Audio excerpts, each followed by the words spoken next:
Well, thank you for coming. It's an honor to be here at Berkeley to speak on the creation side of things. My name is Ken Hovind. I taught high school science 15 years and now do seminars on creation, evolution, and dinosaurs.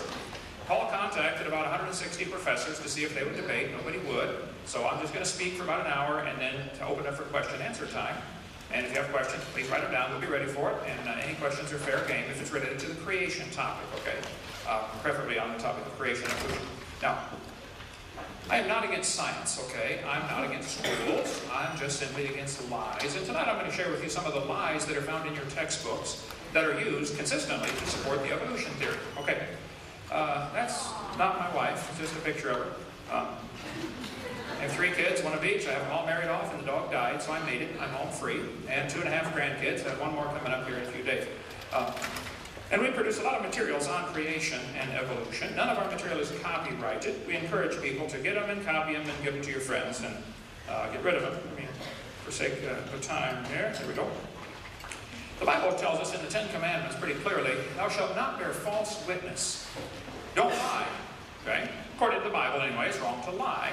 According to the evolution theory, I can't think of anything that could possibly be wrong because I've often asked people, if evolution is true, how do you tell right from wrong?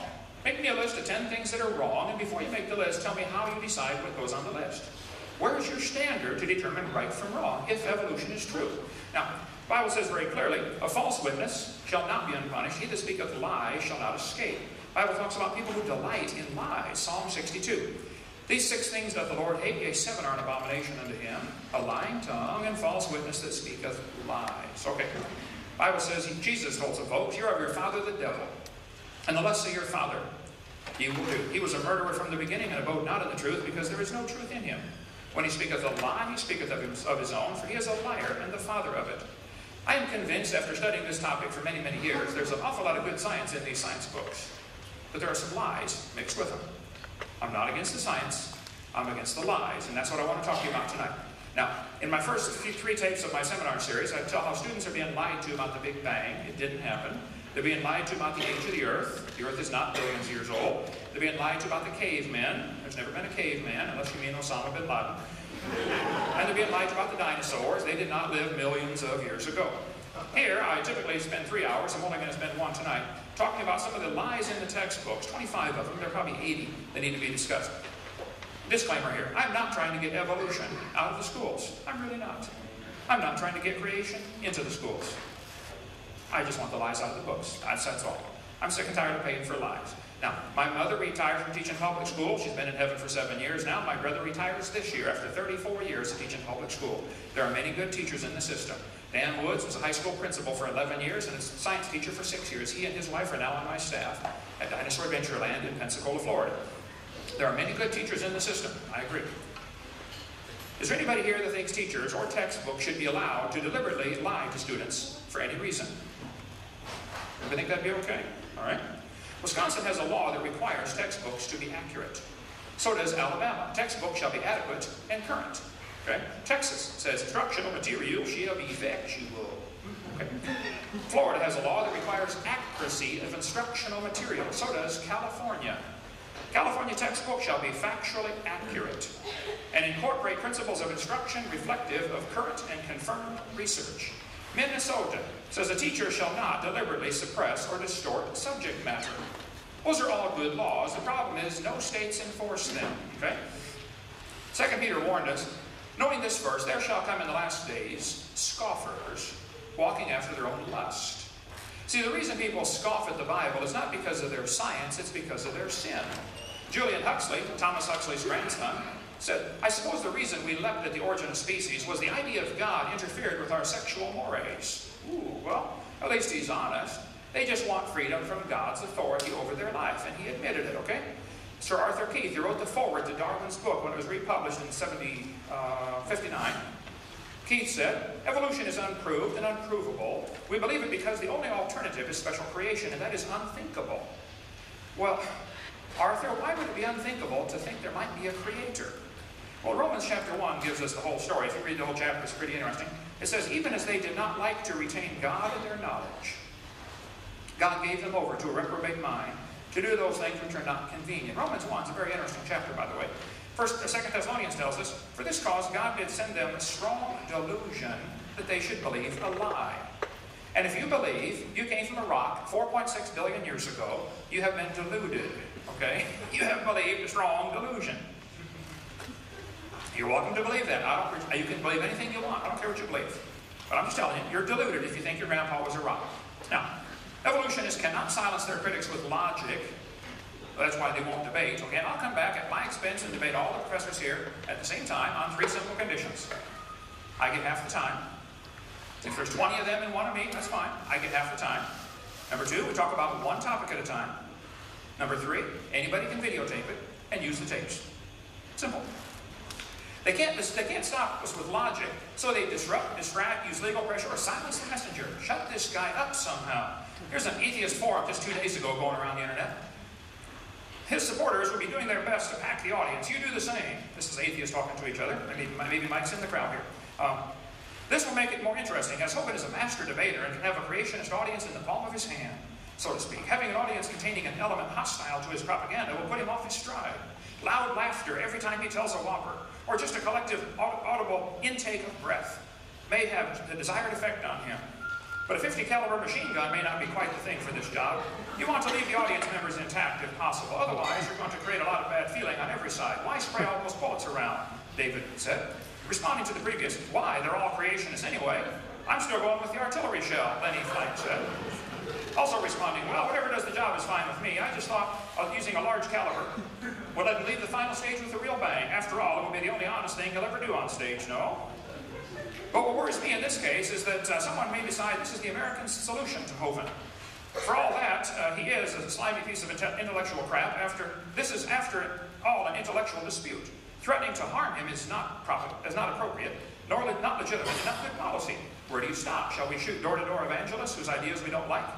Jokes have this nasty tendency to turn into actions, John Wilkins writes. True enough, I was only thinking the effect of a 50 caliber anti-personnel round can have on the human body at close range might scare even an audience of creationists into reconsidering their views.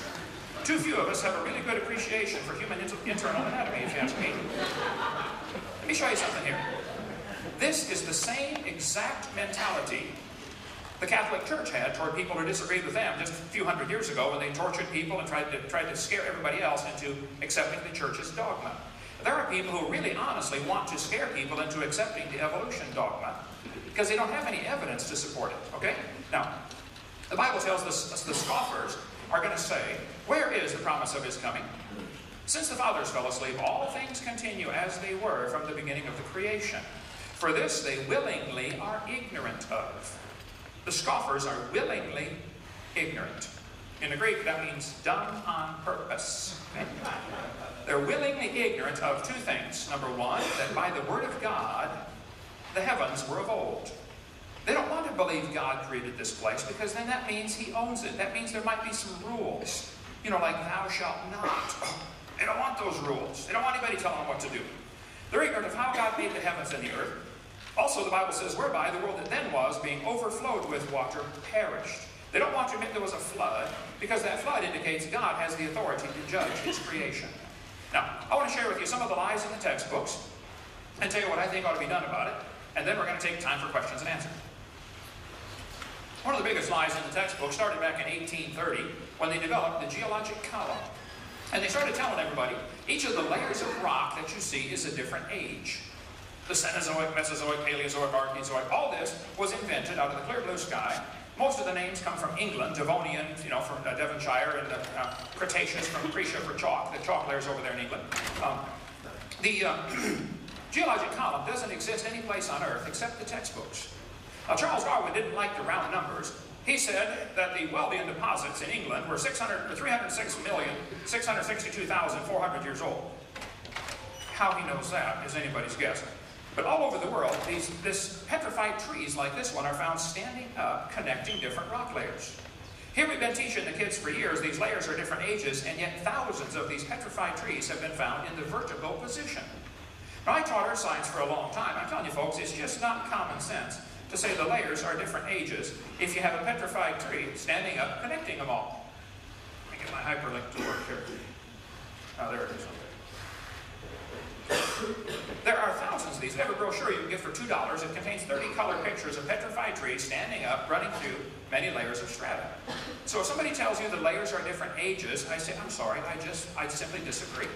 The way science is supposed to work, you get a theory, and then somebody says, hey, here's my evidence for the theory or against the theory. All right? There is ample evidence against the theory that the layers are different ages. This has been known for centuries, that petrified trees exist in the vertical position, connecting layers that are supposedly millions of years different in age. So, I disagree when somebody says the Earth, the layers are different ages. Now, this is, though, what all of the evolution theory is based on. This geologic column simply does not exist. It's one of the lies in the textbooks. 80 to 85% of Earth's surface does not even have 3 geologic periods appearing in correct consecutive order. It becomes an overall exercise of gargantuan special pleading and imagination for the evolutionary uniformitarian paradigm to maintain there ever were geologic periods. The whole thing is baloney. Even though this geologic column does not exist, that's what changed people's worldview back in the early 1800s. People began to doubt the creation view of history, because that's what was commonly taught in the early 1800s, and they began to believe the Earth is millions of years old. This teaching of the geologic column especially affected a young theology major who just graduated from Bible college to be a preacher. His name was Charles Darwin. Darwin graduated from Bible college to be a pastor at the church in the Church of England. He sailed around on board the Beagle for 5 years, and he collected bugs. While he was sailing around, he brought some books with him to read. He brought Charles Lyell's book that talked about the geologic column, and that's the book that destroyed his faith. It changed his life forever. Darwin later wrote to his friend and said, "Disbelief crept over me on a very slow rate, but at last complete, I felt no distress." He slowly lost his faith in the Bible. As Darwin sailed around the world, he came to these islands called the Galapagos Islands. There he noticed there were 14 varieties of finches. He shot many, many birds. Darwin shot an awful lot of birds. He didn't like birds because he liked worms. He thought it was kind of mean for the bird to eat the worm. So he shot a lot of birds and stuffed them and collected them. Had a huge collection of stuffed birds. And the ultimate environmentalist of his day. Darwin looked at all these birds and said, you know what, I think these 14 varieties of finches had a common ancestor. I bet you're right, Charlie. It was a bird. Well, the Grants went over there and studied them for 20 years. And they found out during wet years and dry years, the beaks get thicker during dry years and thinner during wet years. By, notice this, by 1/10 of 1 millimeter. 1/10 of a millimeter difference in average beak thickness from wet years to dry years. Okay. That's the evidence that we all came from a rock 4.6 billion years ago. Darwin then wrote in his book, after studying these birds and other things around the world, he said, you know, maybe these 14 kinds of birds had a common ancestor, and that proves that birds are related to bananas. You say, oh, he didn't say that. He certainly did. Page 170. It's a truly wonderful fact that all animals and all plants throughout all time and space should be related to each other. Just because you see 14 kinds of birds, that doesn't prove birds and bananas are related, for heaven's sake, okay? Charlie observed what is sometimes called microevolution. I object to the term. I don't think they should use it, but they do, so I'm going to explain it, okay? Microevolution tells us you can see a variety in the dog kind. Dogs produce a whole variety of offspring. This is observable, it is scientific, it is scriptural, it's just a plain fact, okay? It happens. Nobody with half a brain would question that. The question is, does it go any farther than that? You may get a big dog or a little dog, but you will get a dog every single time. And it could very well be that the dog, the wolf, and the coyote had a common ancestor. Nobody would argue with that, even though they're 3 totally separate species. I have 5-year-olds do this all the time in the audience. I say, okay, kid, here's a dog, a wolf, a coyote, and a banana. Which one is not like the others? Just about without exception, they can figure it out, okay? It's the banana. National Geographic says, the evolution of dogs, yes, wolf to wolf. Nobody is arguing with that, but that's not really evolution. The Bible says they're going to bring forth after their kind. So the question is, can they bring forth? And the dog and the wolf can mate and bring forth. They're the same kind. The dog and a banana cannot. They are not the same kind, okay?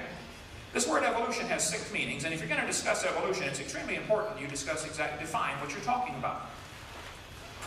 The first meaning of the word is cosmic evolution, the origin of time, space, matter. Before you can have a coherent theory of evolution, you have to have something that explains where did time, space, and matter come from. They all exist. They seem to be a continuum. You can't have one without the other. If you had matter but no space, where would you put it? If you had matter and space but no time, when would you put it? You have to have time, space, matter simultaneously. The Bible explains that in 10 words. In the beginning, there's time. God created the heaven, there's space, and the earth, matter. 10 words. I have to just simply take by faith, God did this. The evolutionist believes they just happened. They have the exact same problem the creationists have. See, that's why I say both creation and evolution are religious. You have to believe in this one. Secondly, we have what's called chemical evolution. I've never had an evolutionist discuss this one, or even address the topic. But if the Big Bang Theory says, well, the Big Bang produced hydrogen and maybe some helium, how did we get all these other elements? You want me to believe that uranium evolved from hydrogen? Because, oh yeah, it happens in fusion in stars. You can't fuse past iron. And even if you could, you still got a serious chicken and an egg problem. Which came first? The stars to make the elements, or the elements to make the stars? You got a real serious chicken and egg problem here. Thirdly, plus it's not observed. It's purely theoretical. They can believe that if they want, which is my point. This is a religion that it happened. It's not science. Thirdly, we'd have to have stellar evolution. The stars would have to evolve. We never see stars forming. We see a few spots getting brighter, and they right away say, oh wow, star forming. Oh, duh. Freshman law student could tear that one apart. You see a spot getting brighter. It could be dust is clearing in front of a star already existing. It could be a supernova getting ready to happen. The stars do blow up, you know, and they get brighter before that happens. And there are all kinds of laws, like Boyle's gas law, that would prevent a star from forming from a dust cloud. There's no scientific physical evidence of how this can happen, but they have to have it happen. After all, there's enough stars out there that we know about that everybody on Earth can own about 11 trillion of them to yourself. That's the current estimate as of last year. So how do the stars all get there? Fourthly, there's going to have to be organic evolution. Somehow life has to start from non-living material. The evolutionist is still stuck 200 years behind the time, believing in what's called spontaneous generation. They may give it a fancier name now, but it's still the same thing. Life from non-living material. How did it happen? You can believe anything you want to believe, but I want to see scientific evidence. One guy said, well, what if scientists produce life in the laboratory someday? I said, well, they're nowhere close, first of all. And if a bunch of intelligent scientists get together and produce life, then that would prove it takes intelligence to make life, which is what I've been saying all along. It would prove creation, not evolution. Fifthly, we have what's called macroevolution. This is where an animal changes from one kind into another. Nobody's ever seen that.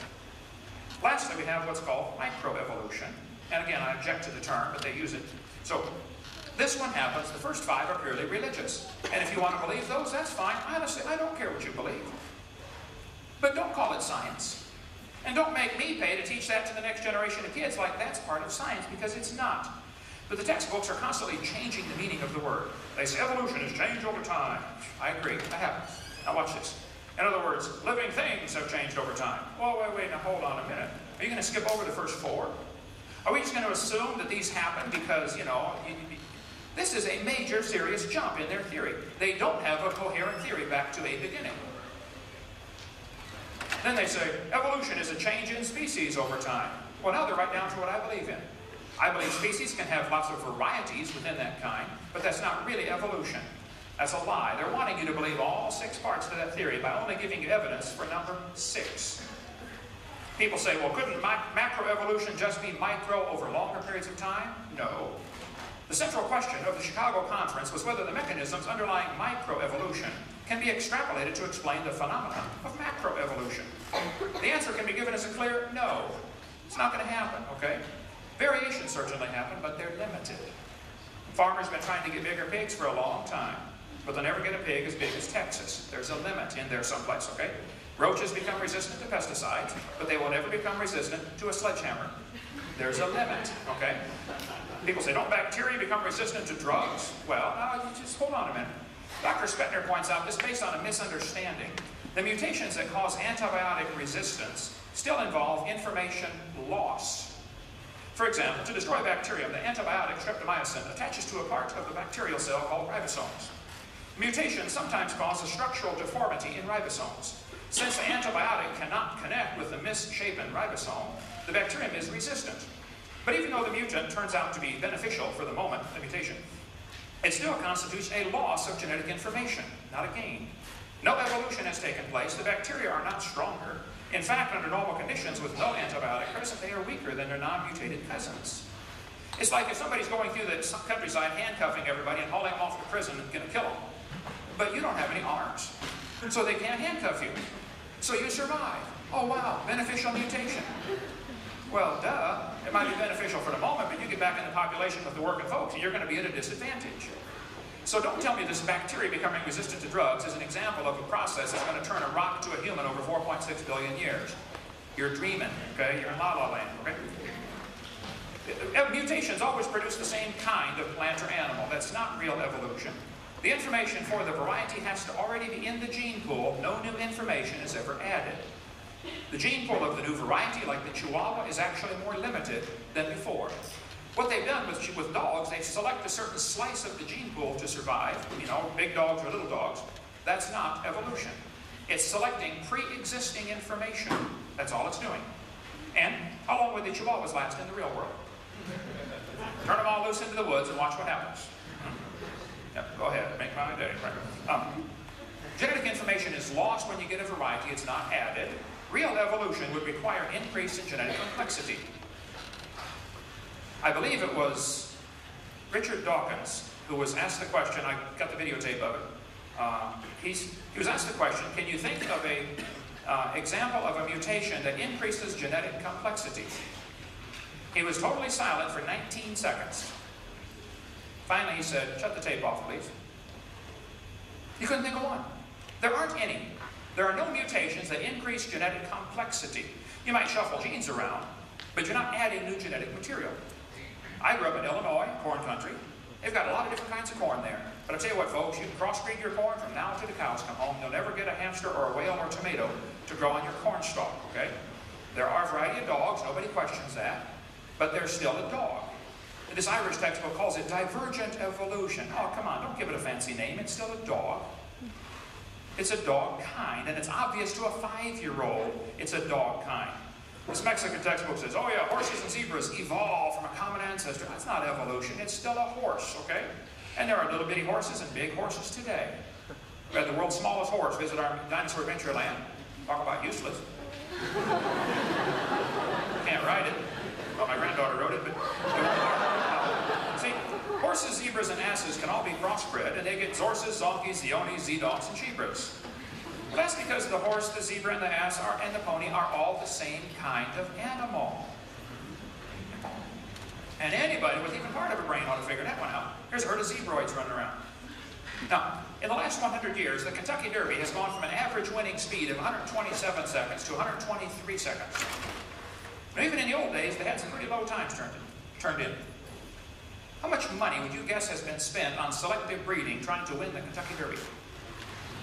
Like millions and millions of dollars, am I right? I don't know if they reached the limit for horse speed or not, I don't know.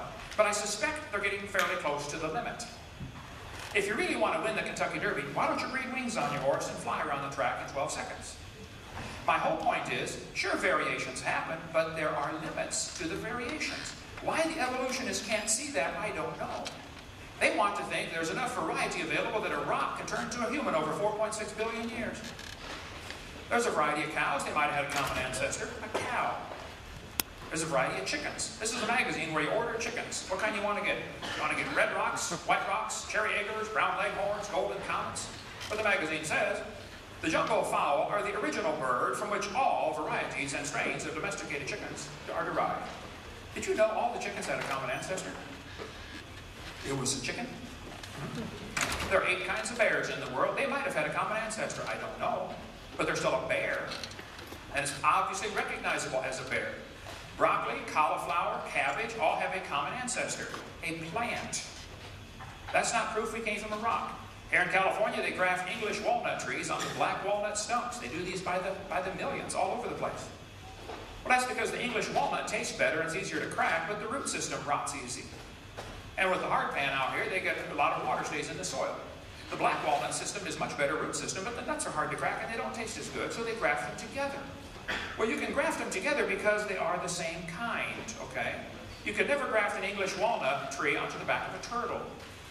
See, that's the point that I don't know why evolutionists can't get that. The Bible says they bring forth after their kind. That's all we have ever observed. Now, if somebody wants to believe, capital B, believe, something was different long ago and far away, okay, you believe what you want, but it's no longer science. There's no scientific evidence to support evolution except known lies, okay? If real evidence exists, I would like to see it. But I'm sick and tired of paying for lies to be taught. Suppose I had a theory that the moon is made of green cheese. That's a dumb theory, but there's no law against having dumb theories. It's a good thing, right? Then suppose I said NASA proved it when they went there in 1973 on a secret mission and drilled a hole and found the moon is made of green cheese. Well, see, now we got a problem.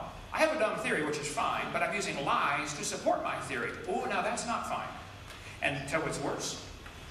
Obviously, anybody can have a theory that they want, but it's wrong to lie about my evidence to get people to believe me. And it's worse to get paid by tax dollars while I lie to support my theory. So if you have some evidence for evolution, I want to see it. I really do. But I'm going to show you some things in your books that are just plain lies, and I want those taken out of the books. Then if you end up not having any evidence for your theory, I'm sorry, get a new theory. That's the way science works, okay? You get a theory, you give evidence for it. If you don't have any evidence, you throw it away and get a new theory. It would work that way, and it does work that way in everything except when it comes to evolution. They don't want to throw that theory out because that's the only way they can get rid of God.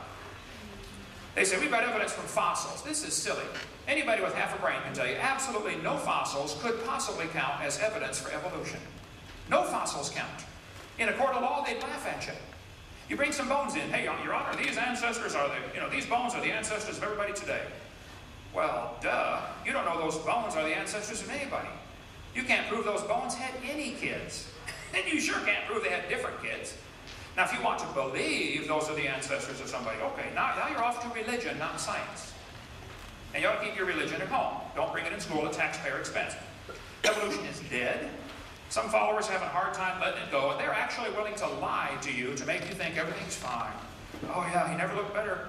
Pulse and heart rate look good. No, he looks fine, folks.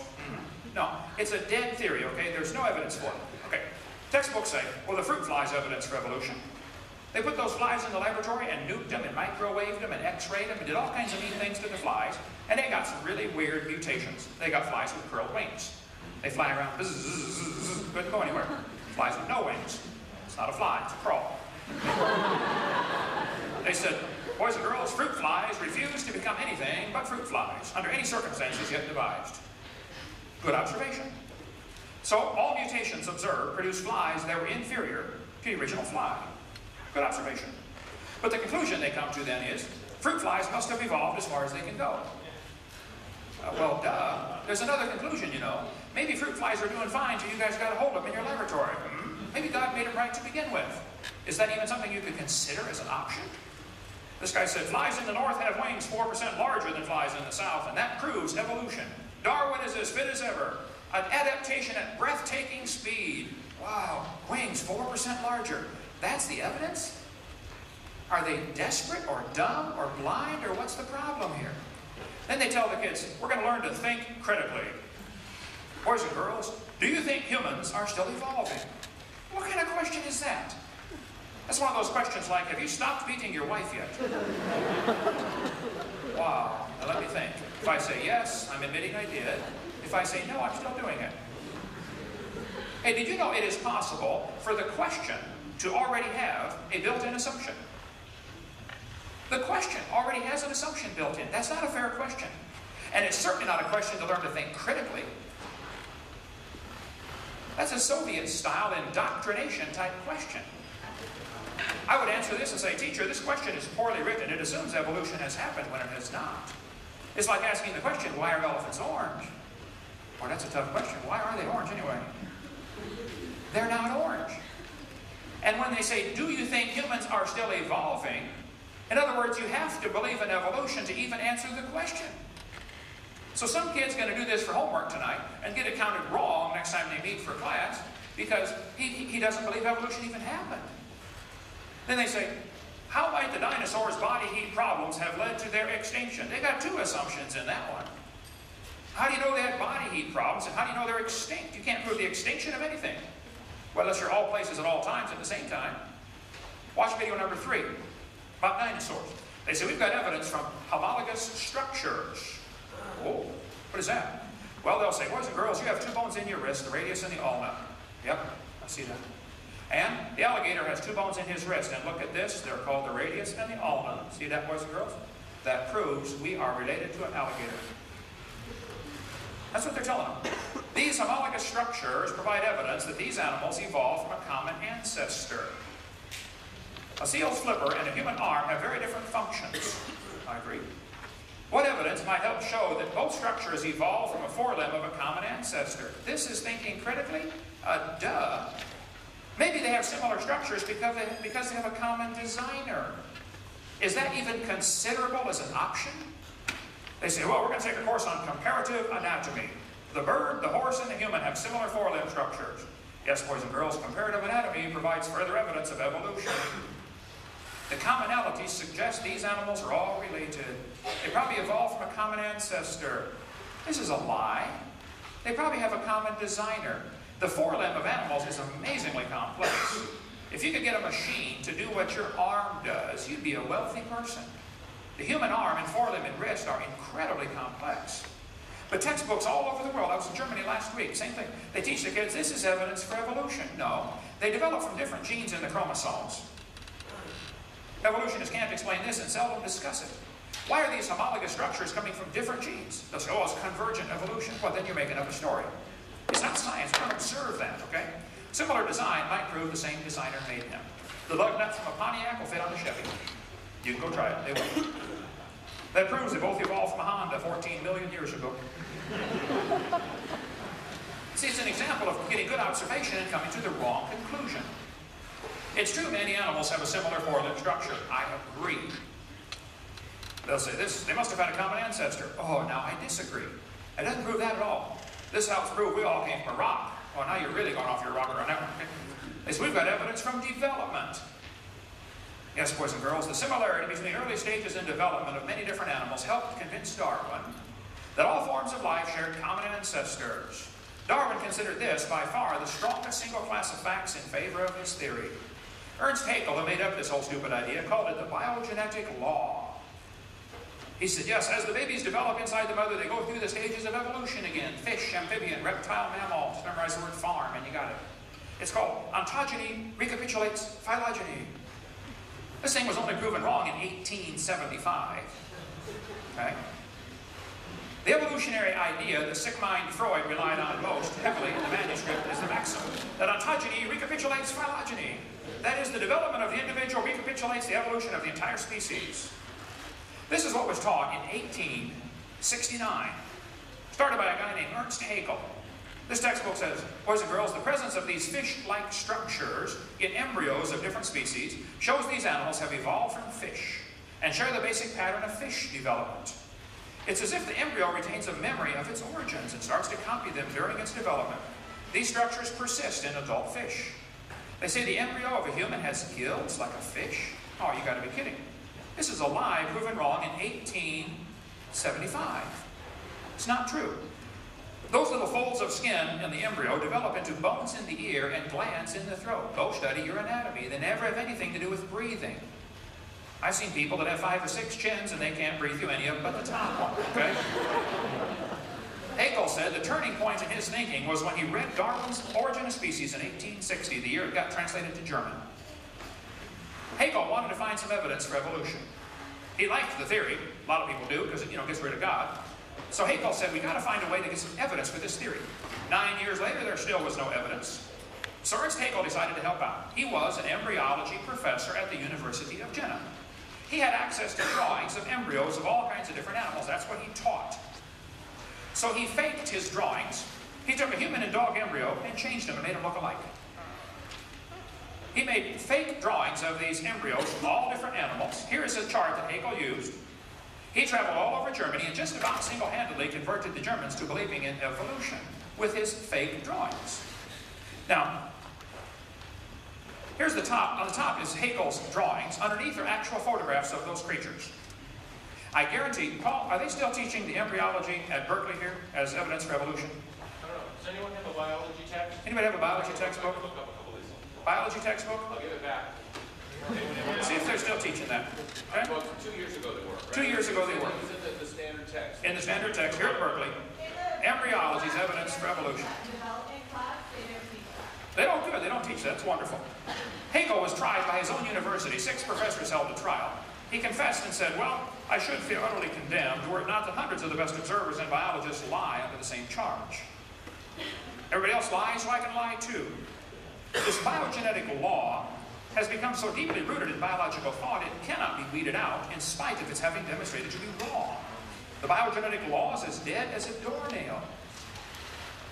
Richardson at St. George's Medical Hospital in London said, Hegel confessed drawing from memory and was convicted of fraud at the University of Jena, but the drawings persist. That's the real mystery. They still keep teaching this. 1998, Pensacola, Florida, University of West Florida was still using Hegel's exact chart. The exact chart Hegel drew is still used in the textbooks 125 years after it was proven wrong. Darwin wrote his book in 1859.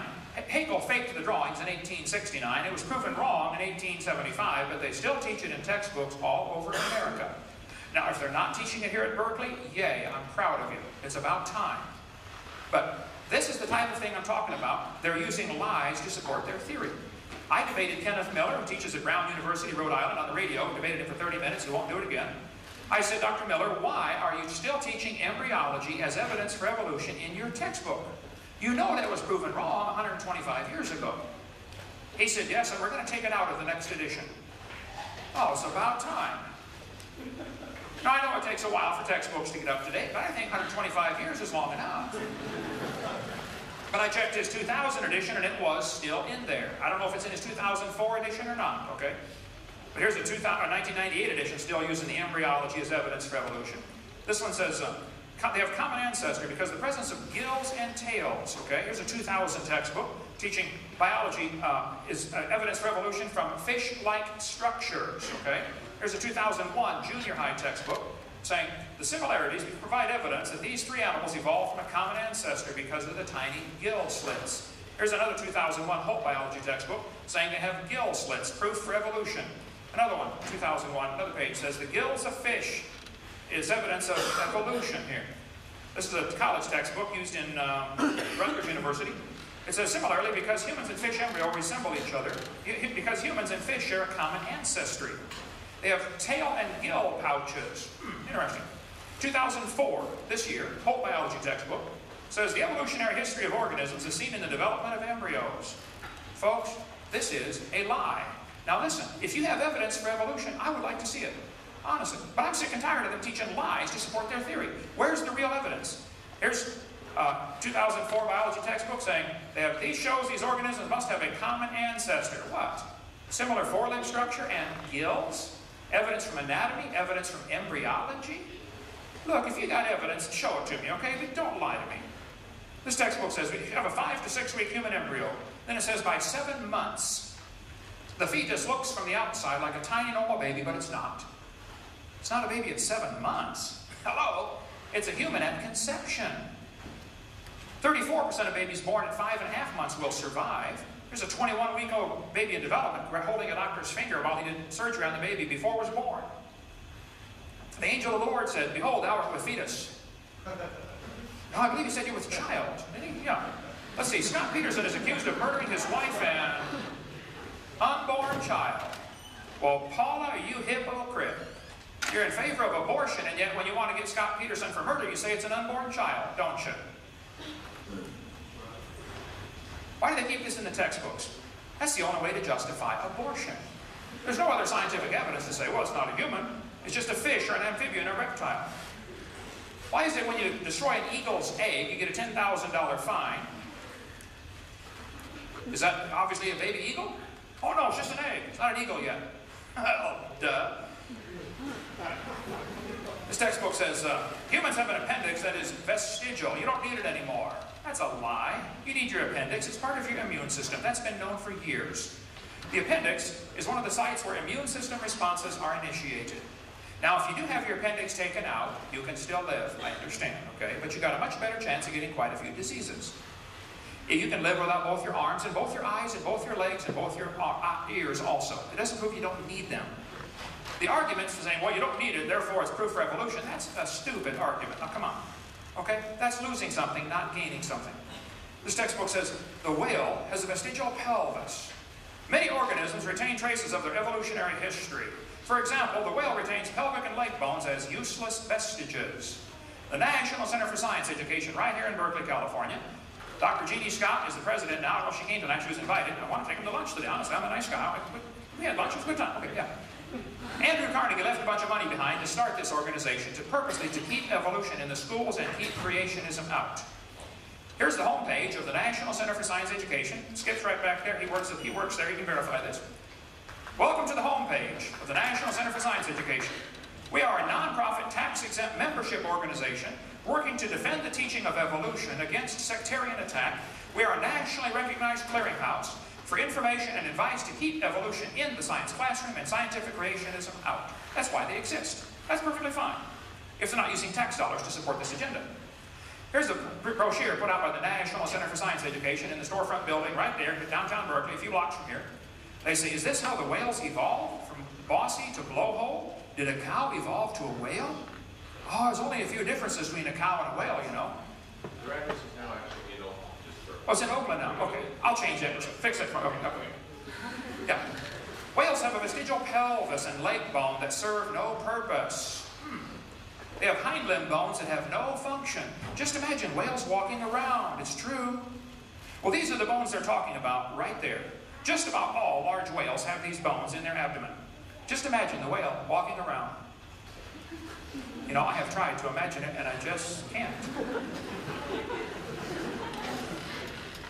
Yep, here it is. The whale's pelvis is located far from the vertebra and has no apparent function. The whale's pelvis is evidence of its evolution from four-legged land-dwelling mammals. Folks, this is simply a lie. Those bones in the whale's abdomen are special bones that have special muscles attached to that allow the whales to reproduce. Whales are pretty big, you know. They just simply can't have more baby whales without a little assistance from these special bones and special muscles.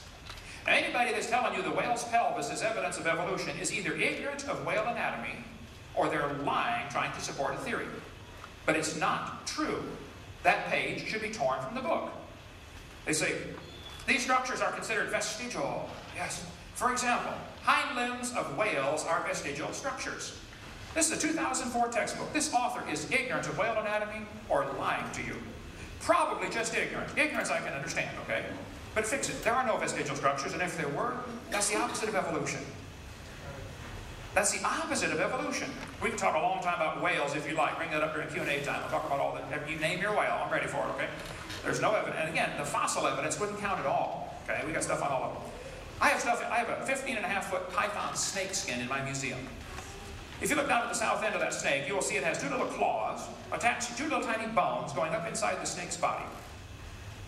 The textbook says, boys and girls, these are rudimentary hind legs of a python snake.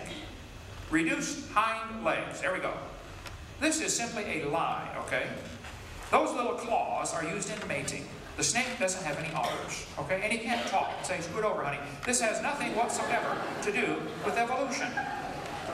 This, again, somebody's ignorant of snake anatomy or they're lying to you, trying to get you to believe a theory. Now, if you've got evidence for evolution, show me. But quit lying about this stuff, okay? This one says, humans have a tailbone that is of no apparent use.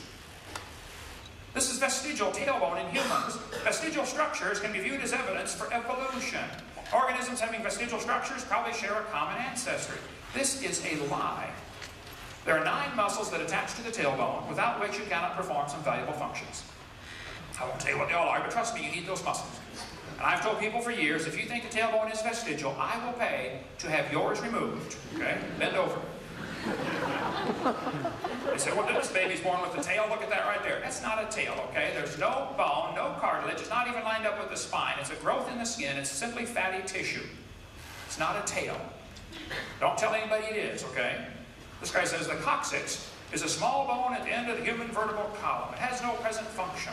And it's thought to be the remainder bones that once occupied the tail of a long tail of a tree-living ancestor. This is simply a lie, folks. A tail would be very handy to have, right? Now, if there's evidence for evolution, I honestly would like to see it. I've been offering $250,000 for evidence for evolution. Now, people will pick on the creation theory and say, well, how can you get those animals on the ark and blah, blah, blah. You can pick all you want. But listen, I'm not asking for the creation theory to be taught at taxpayers' expense.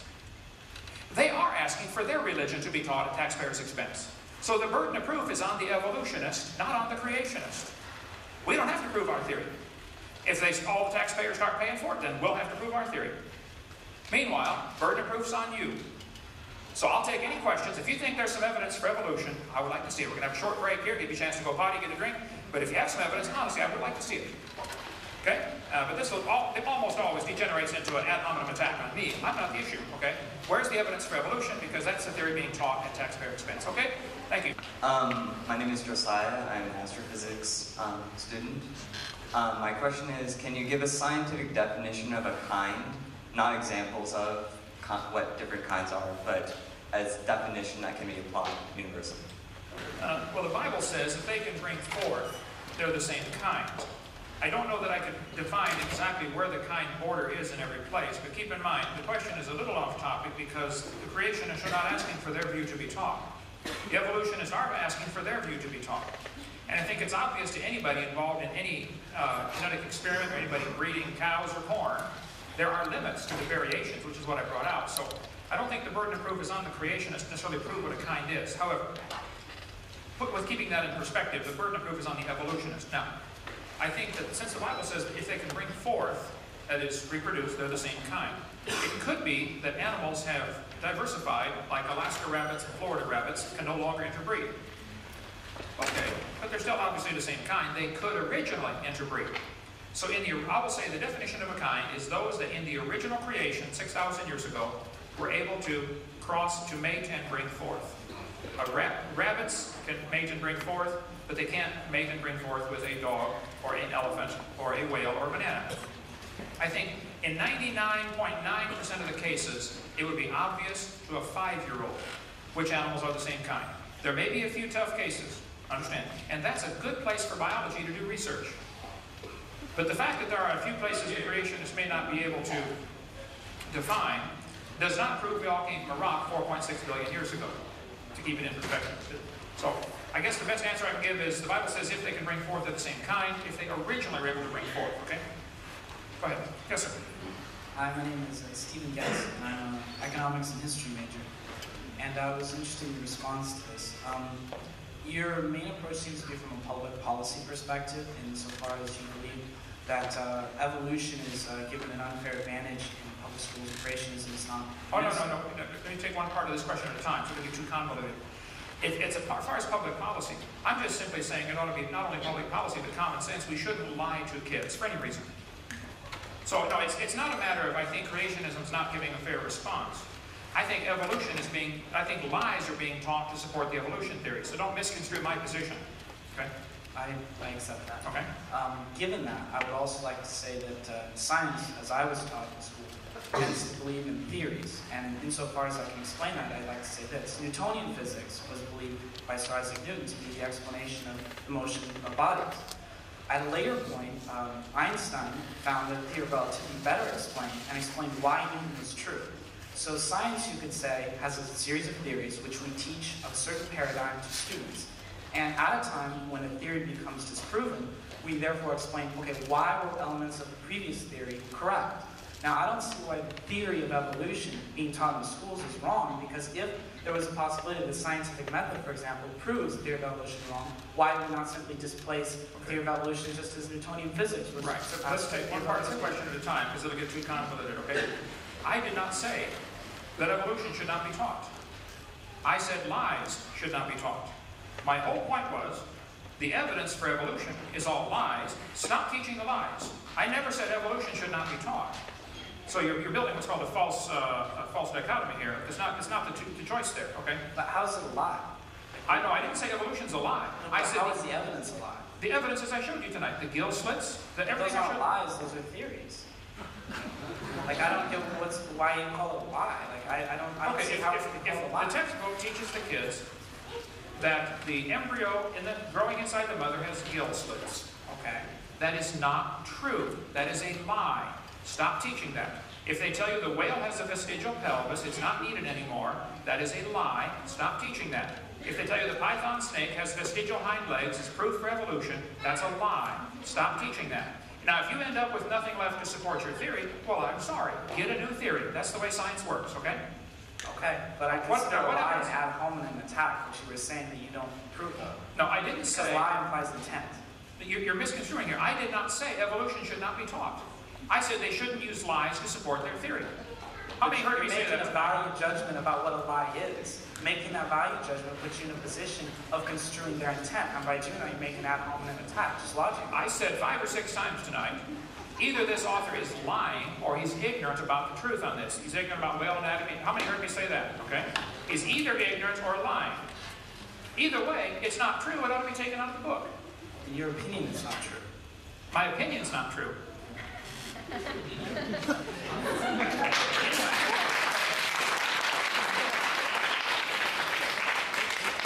Hi, my name's Adam.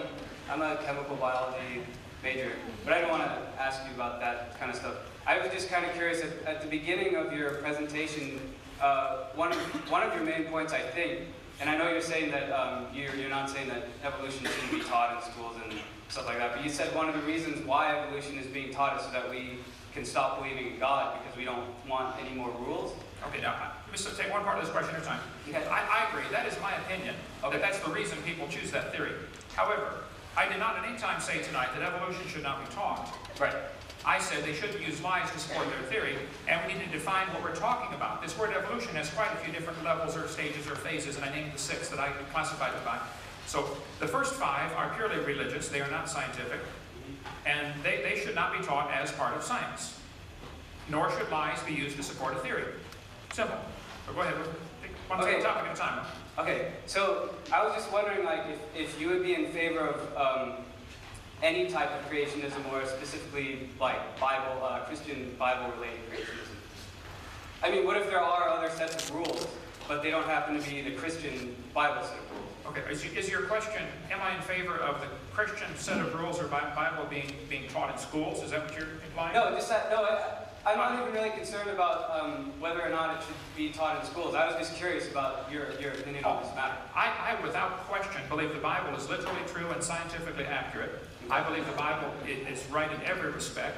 I believe that is the basis for a foundation for our moral system. That's the foundation for our country 225 years ago.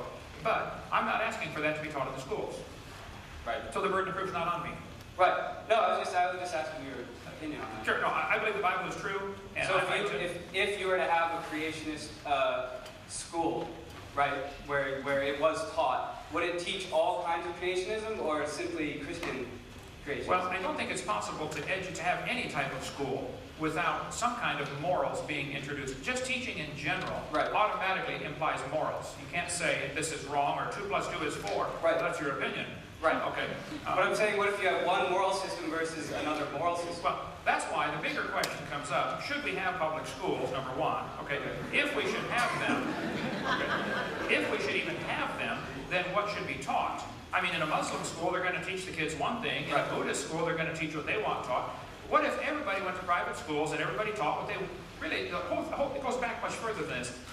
Who has the responsibility to educate? It's the parents, not the state. When you descend into a state-run institution, the state's going to impose their morals. And what we have here is a state institution imposing their morals.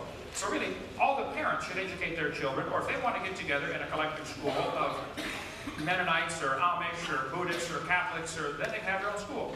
But what's happening here is all of the taxpayers of all faiths are being required to pay for one religion to be taught, evolution. I'm against it. That's what's not fair about it. Anybody else feel the same way? Let me say this.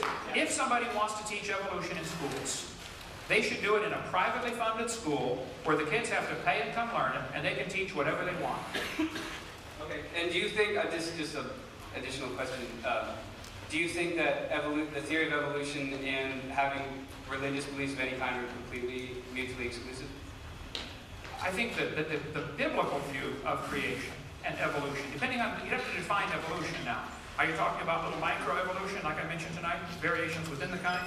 I'm talking, just say, like the kind that is taught in schools, as far as the development of, like what you were talking about earlier. Okay, as far as the development of life forms today, from different life forms, animals changing to a different kind, where's the evidence for that? Who has ever seen a dog produce a non-dog, or a cow produce a non-cow? Yeah, that's not what I meant. I wanted to know, like, whether you think evolution and a faith in Christianity can be, whether they're necessarily mutually exclusive. Okay, again, you have to define what you mean by evolution, but right. I think that the first 5 kinds of evolution that I mentioned tonight are purely religious and are indeed contradictory to the creation view. There's no evidence for evolution anyway, so why would we compromise a perfectly good Bible with a dumb theory that has no evidence to support it? I would not accuse God of using a theory of using a process like that. Okay, God did not use blind chance, misfits, and death and suffering. It's certainly not the God of the Bible. I'll say that, okay? Right. But so, you have to presuppose a Christian God in order for that to happen. Correct, I agree. Okay, so you're presupposing a belief in Christianity. Right. That is my belief, and if somebody wants to believe that these first 5, they're welcome to believe them. However, they are not part of science. This is part of their religion, and that should be taught in private schools at private expense. I shouldn't have to pay for that to be taught like it's part of science. But right now, that is being taught as if it's part of science. So what is science? The word science means knowledge. That's the single word definition of it. The more expanded definition is knowledge gained by observation, experimentation, and testing. You can look it up in any dictionary before, about 10 years ago, when they tried to change it. So knowledge is a way of knowing, you know. Every dictionary for the last 200 years has listed science as knowledge and knowledge gained by observation, testing, and experimentation. We have no testing, we have no observation, we have no experiments to show us dogs can produce non-dogs or dogs came from non-dogs. Now, if somebody wants to believe that, they left science and went to religion, which is fine, but do it in a private school. Okay? Thank you. Skip, I'm so glad you came tonight. I am too. I'm glad you're here too, Ken. Are you really? Are you seriously? My name is Skip Evans. I major in anti-creationism at the University of the National Center for Science Education in Hovind, California. I honestly am glad that you came, Ken. And what I'm actually really happy about is to see so many science majors in the audience, because you need to hear his message. You need to know what this man is talking about. Because when you go off and become university professors, you're going to call us up and say, some kid brought this book in written by a guy named Ken Hovind. What is this stuff? You're getting the lesson here tonight. So I really am. I think you should speak at a lot more universities and a lot less churches.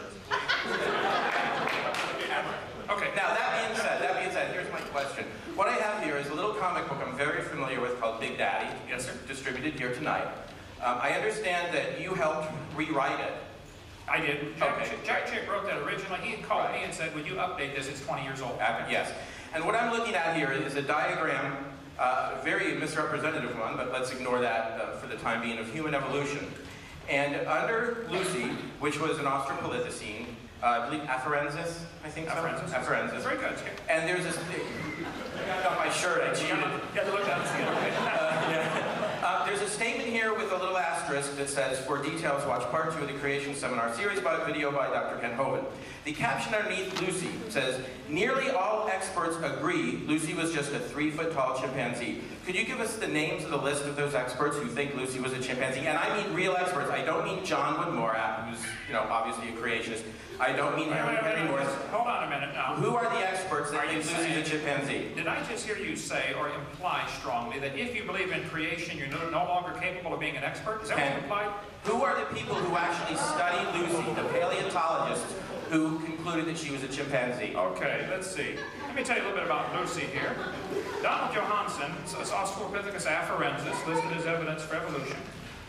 You're avoiding the question. Who are the experts that say Lucy is a chimpanzee? No, I'm answering your question, okay? I want to give you the history behind Lucy. I don't want the history. I want you to answer this question. Who are the experts, Ken? Or are you willing to say, okay, maybe we were wrong on this one and we need to go back and correct our little comic book? Let me finish the question, okay? I will answer it. Now, if you want to preach to a crowd, Skip, you got to get your own crowd. See, atheists can't get a crowd like this together, okay?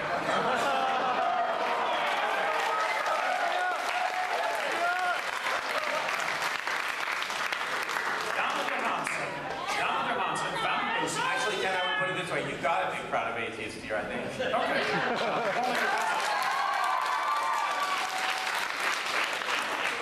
Donald Johanson was sent to Africa specifically to find evidence for evolution. He found Lucy 2 weeks before his grant money ran out. It's a well-published fact. You're wrong. You're right there. You're misrepresented. He didn't go to find evidence for evolution. He went to find evidence for hominids. The National Geographic labeled it Lucy's knee 5 times. It was not Lucy's knee. It's found a mile and a half away, 200 You're feet wrong, away. Ken. You're distorting the facts. That's not true. When Donald Johanson answered that question, he misunderstood what the question was. Somebody asked him, where did you find the knee? He found 2 knees. A complete knee was found with Lucy. He also found a second one a mile and a half away. Right. When he answered the question, he thought it was about the second knee, and that's why he said it. This is so documented. It's all over the web. You keep repeating the same stuff over and over again. You totally missed what I said. I said National Geographic labeled that as Lucy's knee, and it's not Lucy's knee. Okay, so, no, it wasn't. Thank you, sir. Now, let me finish answering your question. No. What did Donald Johanson say? Did he find Lucy's knee? Did he find a knee with Lucy? Yes He may have, okay? If you find a bunch if you find a bunch of bones in a pile in the dirt, you can't prove any of them came from the same animal. Will you answer the question? I am. Okay.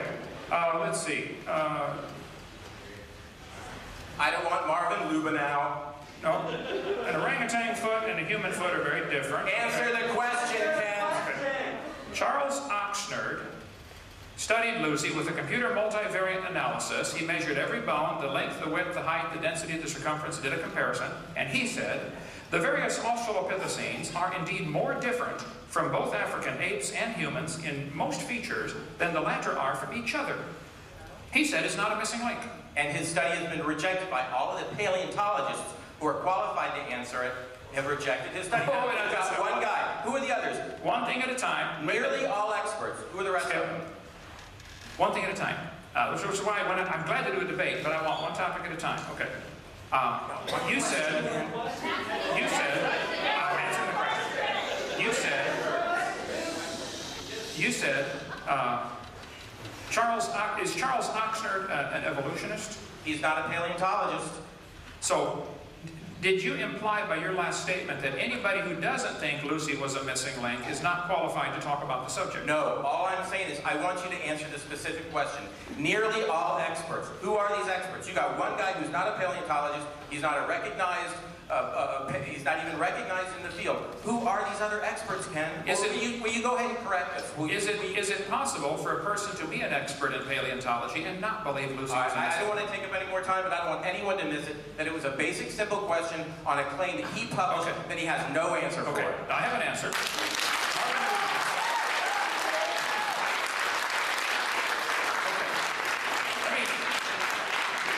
Let me point out a much bigger, overarching picture that everybody's missing here. We're going to lunch, okay? Listen. Lucy consisted of bones found in the dirt. As I said earlier in my presentation this evening, no fossils count as evidence for evolution.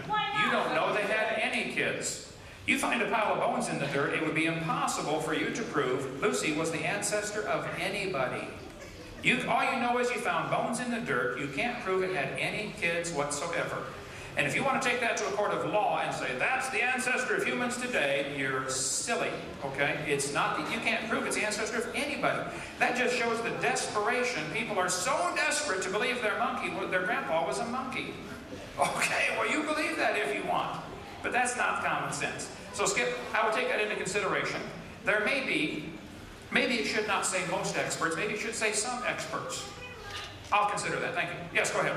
Hi, my name is Andy Greenstein. I'm a second-year MCB grad student here. Okay.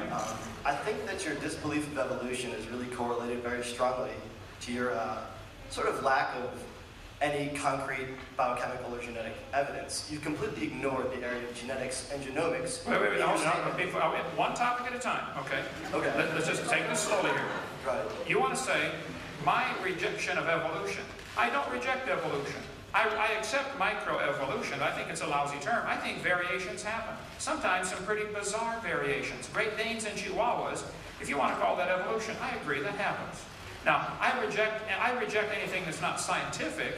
We don't have any scientific evidence that a dog ever came from a non-dog. So, you need to define what you mean by evolution. I don't reject evolution. How about your statement that genetic information is never introduced into the gene pool? Could you just make that statement again?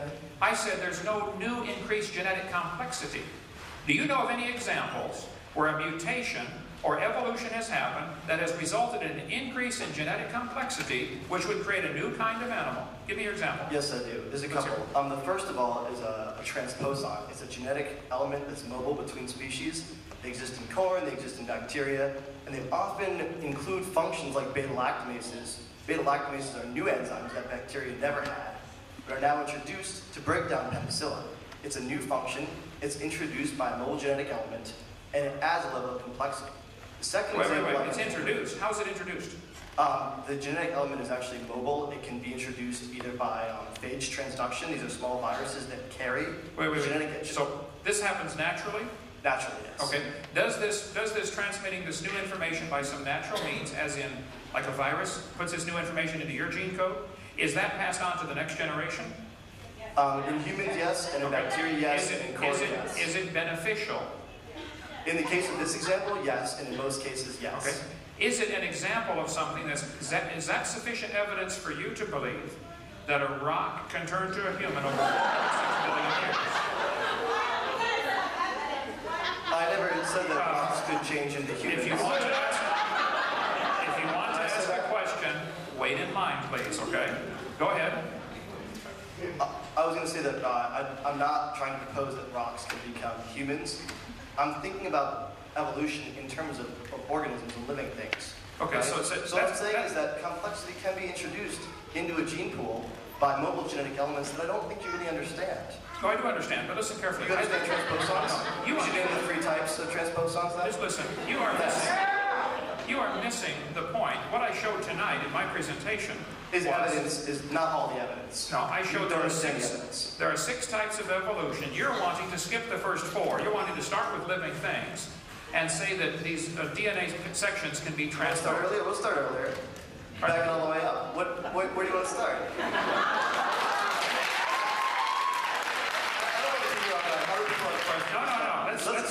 Let's finish this issue really quickly. Let's finish this one issue really quickly. I want to let you know that transposable elements carry new complexity to species. They can do things like add new functions like beta-lactamases that confer a specific advantage. Further, these things can increase complexity at the level of... Can you just finish this really quickly? Name an advantage.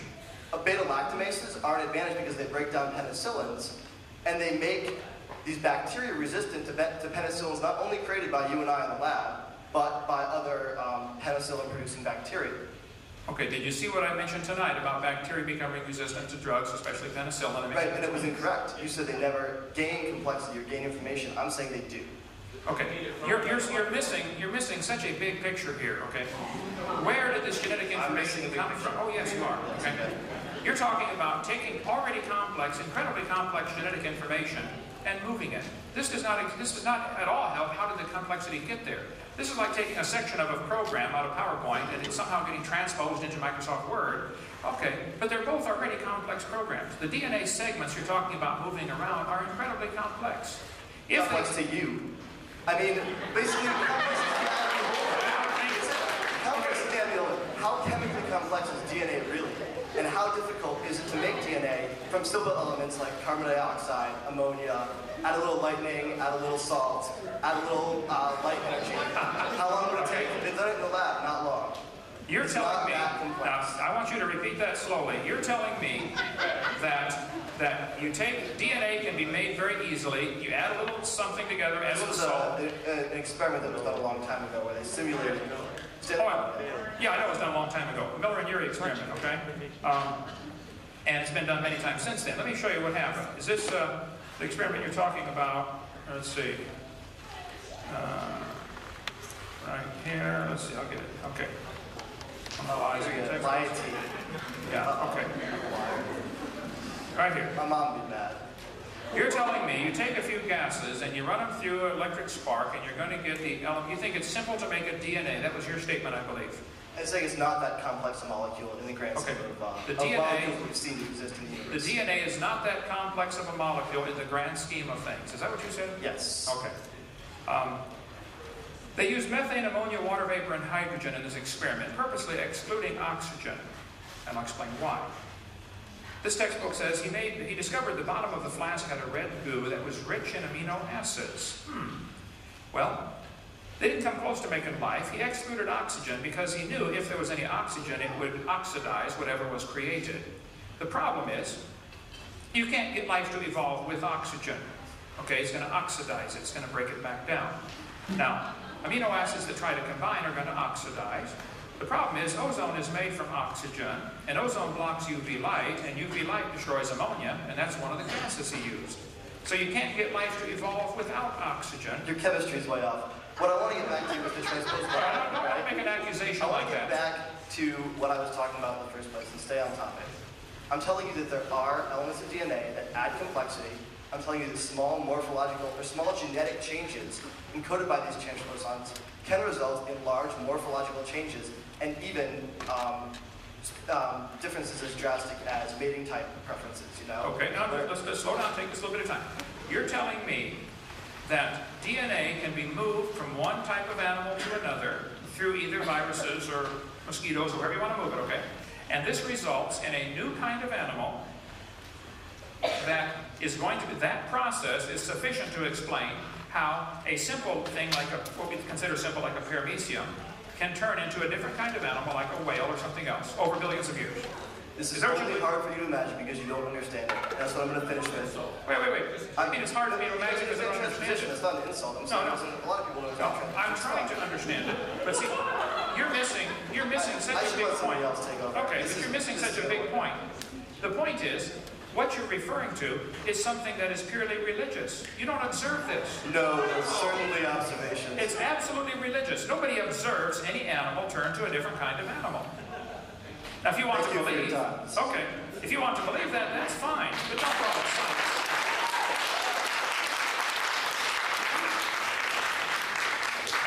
Go ahead. Hello, hi, my name is Victor. I'm a third-year integrative biology major. Okay. Where to begin? Just anywhere you like, Victor. Calm down, take a drink, it'll be fine. Okay. Okay, so first of all, let's start from the beginning. You do not believe that the Earth is billions of years old?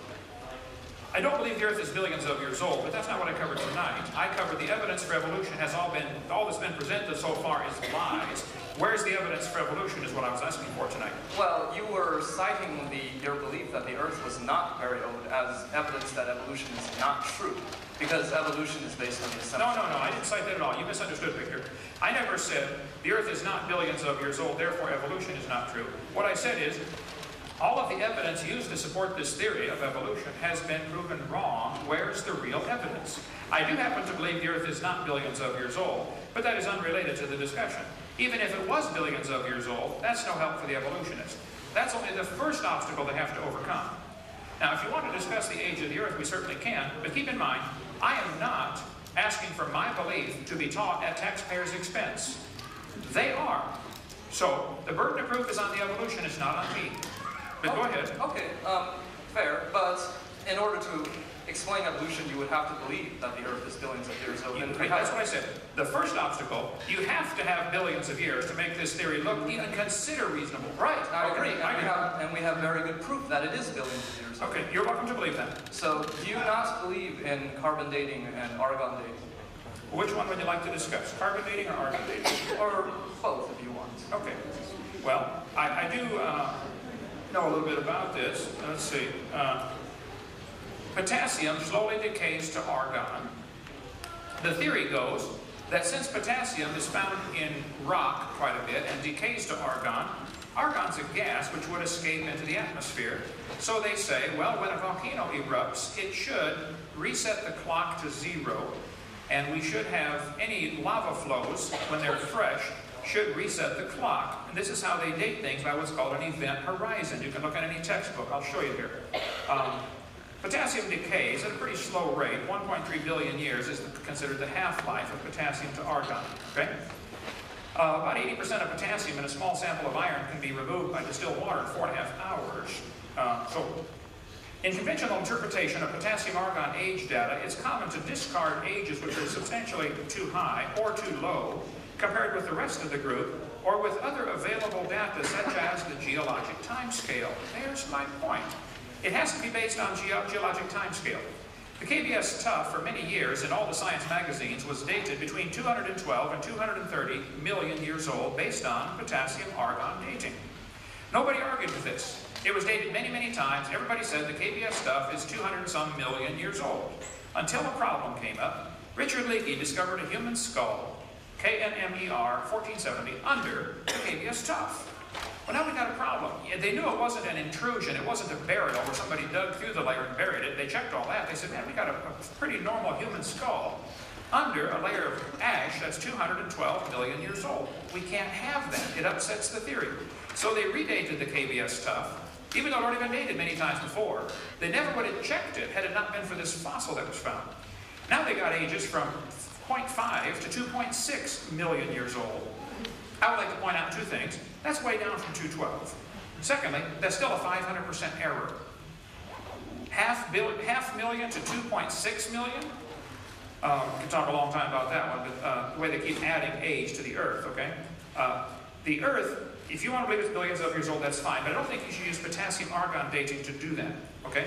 A Hawaiian lava flow, 1801, a known eruption, was dated with potassium-argon dating at 1.6 million years old. It didn't work, okay? A Hawaiian lava flow, let's see, in 1959, they knew when the lava erupted. It's supposed to reset the clock. It's supposed to make an event horizon. Well, how come it's 8.5 million years old? Sicily, Mount Etna erupted. I was climbing on Mount Etna 2 years ago. It erupted 1964, gave a potassium-argon age of 700,000. The 1972 eruption gave an age of 350,000. Brand new lava from Mount St. Helens was potassium-argon dated, and it gave ages of 350,000 to 2.8 million from the same rock. This is brand new lava. So if you want to believe there are event horizons, you can believe that, okay? But rocks of known age, when you date it with potassium-argon dating, it doesn't work, okay? If you date a rock of unknown age, it is assumed to work. This is silly. Now, the potassium-argon dating for the KBS stuff is just one example. Here's how it's done. If you find a fossil underneath a layer of ash, the two layers of ash are called event horizons. Check your geology book, they'll tell you about this. And so the age of the fossil is bracketed by the two event horizons. I'm telling you, it's not accurate. This is not science. Somebody wants to believe that, that's fine. But see, one good experiment's worth a pound of theory any day. Okay, you can have all the theories you want about potassium decaying to argon slowly and the clocks being reset when the volcano erupts and leaves a layer of ash or lava. I understand the theory. In practice, it doesn't work. So, I don't want to hear about it. Go ahead. Okay, you don't want to hear about it. Fine, well, I want to see some science. I can show you the scientific evidence says it doesn't work. When they test it, it doesn't work. Now, you can tell me all you want about it, but and I'll listen to you. But if you want me to pay to teach that potassium-argon dating works, I'm sorry, I object. It doesn't work. It's been proven over and over it doesn't work. Okay, I'm not familiar with the sources that you're getting these things, so I will... Okay, now let me ask you a question. Would the source matter? If it was an evolutionist, would you believe it? And if it was a creationist, you wouldn't believe it? If the evidence is true, if it proves it, then I would believe whatever the proof shows. Okay, here we go. Here's the source right at the bottom of the screen. Look it up for yourself. All right, I will. These are all right on my website, drdino.com. The same thing with carbon dating. You have similar problems. And I have all the sources listed. If you don't believe me, I'll show you here. 1949, when they first invented it, the lower leg of a mammoth dated 15,000 years old, but the skin was 21,000. Living mollusk shells dated 300 years old in 1963. Science Magazine, volume 141, check it out, okay?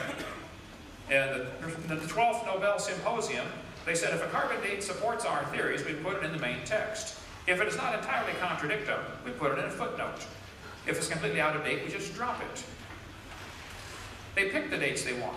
Freshly killed seal, carbon dated 1,300 years old, Antarctic Journal, volume 6, September 71. Still not working, 71. U.S. Geological Survey paper, which I've got, people have said that's not correct. We can talk about that if you like. Okay?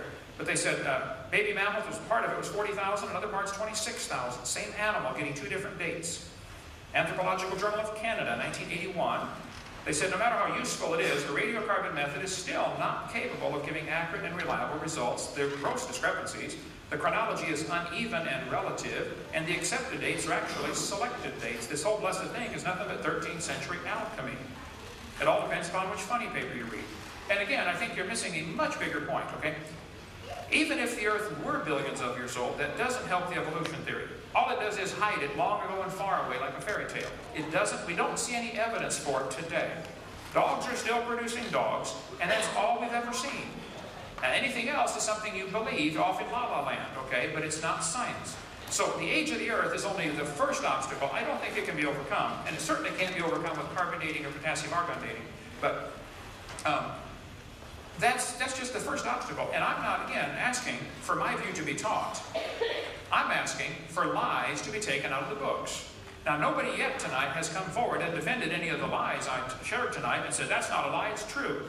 Is somebody come forward and defend, is it true the embryo has gill slits? Is it true the whale has a vestigial pelvis? I want to see the evidence for that, okay? Go ahead. May I defend your attacks on vestigial organs and... Sure. Also, related to that, several times tonight you've cited as evidence against evolution that dogs do not produce non-dogs, and horses... Wait, one thing at a time. You want to talk about vestigial organs or dogs producing non-dogs? Well, I want to talk about both, but I guess... Okay, we'll start about both, but just one at a time. Okay, we'll start with dogs then. Okay. Do you believe dogs can produce a non-dog? Not through one generation, no. Okay. So do you believe it's something that would require millions of years, and therefore it's not observable, so it's something you believe, not something you can show me? It's not part of science. Do you see my point? If you don't see that point, I can't help you. Okay. But you're not seeing... I feel that you don't really... You're talking the assumptions of evolution, but I don't feel you even understand the assumptions of evolution. No, I very much do understand. I understand so see, that you have to believe it happened. You believe it could happen if you had millions of years. Okay, you just left science and went to religion. Go ahead.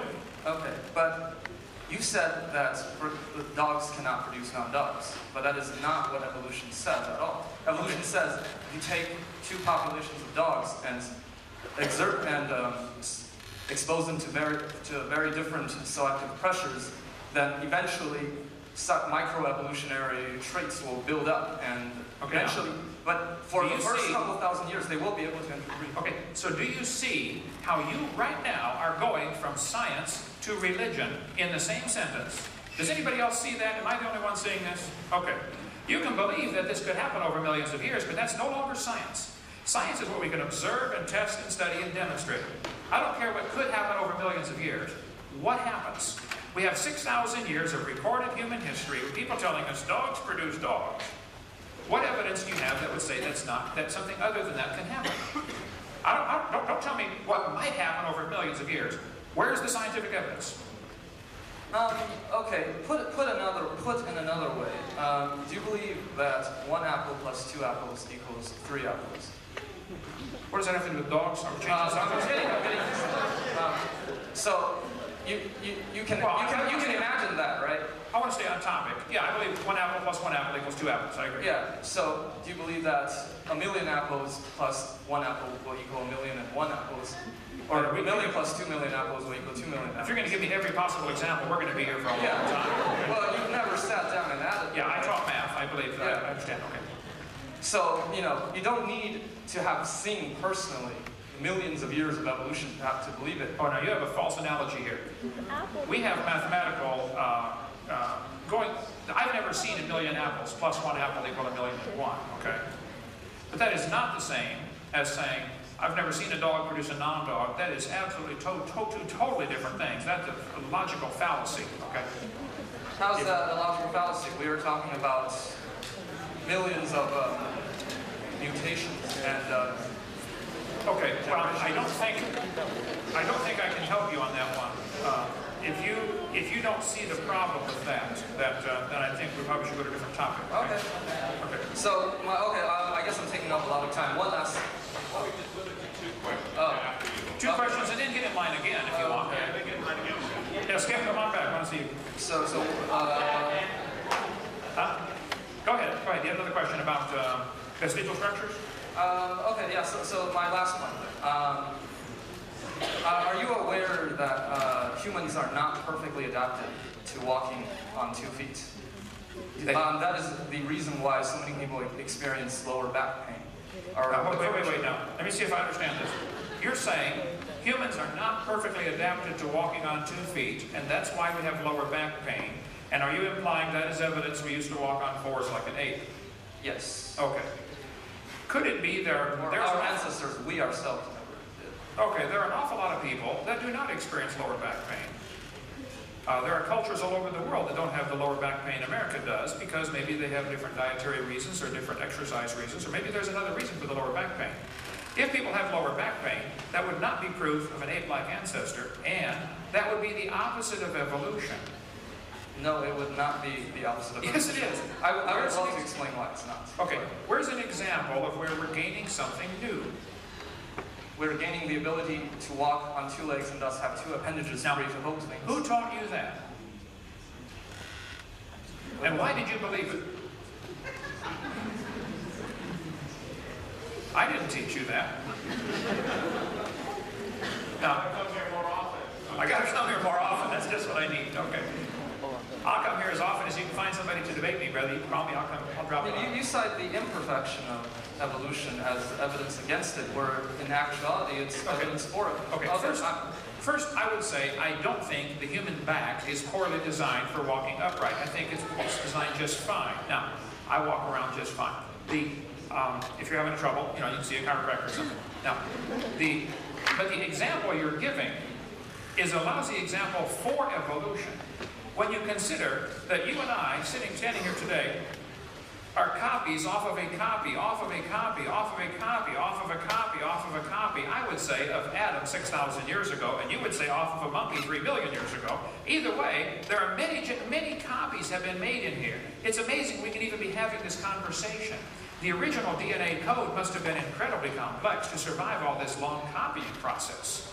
So if there are flaws in the human anatomy today, defects, okay, it's a result of thousands of years of genetic problems, of genetic load, of mutations that are degenerative, not helping. If there's a low back problem today, that's not helping, that's not evidence for the evolution theory. I don't know how you can't see that. Oh God, I could go on all night, but maybe I'll leave it to the next guy and take up Yeah, too come much on time. back and go on all you want, okay? Go ahead. My name is Philip Hong. I'm a bioengineering student third year here. Oh, slow down. You're Philip and you're a what? Philip Hong, I'm a bioengineering student. A biology student? Bioengineering. Bioengineering. So biology and engineering. Biology engineering student? Yes. Okay. I'm also third year. First of all, I'd like to say that it's really been a pleasure being here with you. You're a really good speaker, first of all. I think if I ever owned a business, I'd really like you to be one of my salesmen. I'll take it as a modified compliment, okay? One thing I want to bring up is the fact that you mentioned that we shouldn't be teaching vice in school. So my question is, what would we be teaching if we wouldn't be teaching those quote-unquote vice? If the things I brought up tonight were taken out of the books, there is still a huge amount of biology. I think most biologists, even evolutionary biologists, know an enormous amount of biology that they should be teaching to the next generation. Kids, these are the muscles, these are the bones, these are the tendons, these are the organs, this is the function, here's how the chemicals work. The origins subject is unrelated. It has nothing to do. You could learn all the muscles, all the bones, all the insertion points. You could learn a huge amount of biology without ever touching the origin subject. I don't think in public schools they should be allowed to discuss origins at all because you're going to upset somebody no matter what you do. The majority of Americans do not believe in evolution. So why is the minority view being taught? And it's unrelated to biology. So if you took the lies out of the textbook, let's say if you took out 30 pages out of your book, okay? You still have a huge textbook and a lot of biology to learn. I am not against biology. I think the kids ought to know the names of the muscles. I taught biology and anatomy. I think the kids ought to learn those things. That's great. But origins and evolution has nothing to do with it. Why is this wasting class time when the kids ought to be learning? There isn't one doctor on planet Earth that cares about evolution when he's doing heart surgery on somebody. He needs to know his anatomy really well to do surgery. Evolution has nothing to do with anything practical in the medical field, except they might want to talk about bacterial resistance, and I pointed out it's a loss of information. So that would be a lousy example for evolution too. So if you want to do surgery on somebody, if you're going to be a surgeon, I would like you to really study biology, and I don't care what you know about evolution, it's unrelated. And many famous surgeons are Christians and creationists. The guy who invented the MRI is a creationist, okay? The guy who invented Gatorade, one of the world's experts on absorption of minerals into the body, is a creationist. So evolution has nothing to do with the subject of biology. It's unrelated. Well, this is a scary thought, though. Imagine that the lies that were being taught in school, that I consider that it might not be a lie, but in fact, it might be promoting other scientists to be discovering things like cures for cancer and so many other subjects of matter that can... Well, let's take one topic at a time. You're saying we should keep these lies in the textbooks? No. I'm saying that these lies, you're calling them these lies, but you're saying there's no point, absolutely no point in keeping these so-called lies in the textbooks. Why would you keep a lie in the book? Well, why would we keep natural selection in the books then? Okay, natural selection, I didn't cover that tonight, but natural selection certainly works. It has nothing to do with evolution. Natural selection selects. If I said I want to get a population of 12-foot people on this planet, so I'm going to kill everybody under 12 feet tall. Okay, I have nobody to select from. I'm never going to get a population of 12-footers by killing everybody under 12 feet tall. There is nobody to select from. I probably could develop a population of 7-footers on planet Earth. If I killed everybody under 7 feet tall, within a few generations, I'd probably have a population of 7-footers. Because there are some 7-footers to select from. There aren't any 12-footers to select from. So natural selection is a selection process. It's not a creative force. And here's where the biologists absolutely go screwy in their thinking. They think natural selection is going to create something. Natural selection, this says, natural selection causes evolution. That's a lie. It selects. Creationists have no argument with natural selection. We thought of it first. It's a conservative process that removes defective organisms. Natural selection may have a stabilizing effect, but it does not promote speciation. It is not a creative force. Science Magazine, volume 217. Natural selection can only act on biological properties that already exist. It cannot create properties. It seems like every time someone has a question, you pull out a PowerPoint. When I don't have a PowerPoint to talk my point of view, and to be honest, I had it all four slides already, and my bladder's pretty weak, and I can't sit through another PowerPoint. Slow down. Okay. You are welcome to develop a PowerPoint presentation that supports evolution. And I'll come back. That would be fair. To give me a PowerPoint selection and PowerPoint presentation and all the reasons that I'm showing you right from people that you ought to respect. This parasitology book, they said, hey, it doesn't work, folks. Okay, that's true. This one here, this is Science Magazine. This is folks who believe in evolution. But they said natural selection will not promote speciation. It's not a creative force. These aren't creationist resources. Okay. Even if they were, though, it wouldn't matter. The fact is, if you believe natural selection is a creative force to create something new, then you don't understand how it works. This textbook says natural selection can lead to evolution. That is simply a lie. Natural selection will keep the species strong. Here's how it works. If you worked in a factory that produced cars, and your job was to select the good ones to go through and select the bad ones and reject them, quality control. How long would it take your selection process to change the car to an airplane? Really fast. It won't happen. See, the design engineers change it to an airplane, okay? The problem is, all the species seem to have a natural tendency to produce the same type of offspring. If there's varieties that are too far off, too far bizarre, and too strange, some mutation happens, they're likely to be selected against. Natural selection, something's going to kill them, okay? If they can't run as fast or can't fly as fast or whatever, they're going to have some predator wipe them out. Okay, I agree. That's sad and tragic, but it happens. But natural selection is simply a stabilizing force. It's not a creative force. So, I agree with natural selection, but it doesn't help your theory at all. Well, my theory is basically that you're saying that lies shouldn't be in books, and I'm considering these lies as being observations that are written in books, and that everyone has the right to not read these textbooks if they don't want to. Well, wait, no, slow down. No, one time. You're saying there are lies in the books, and everyone has a right to not read those books if they don't want to. Does everyone have the right to not pay for those books if they don't want to?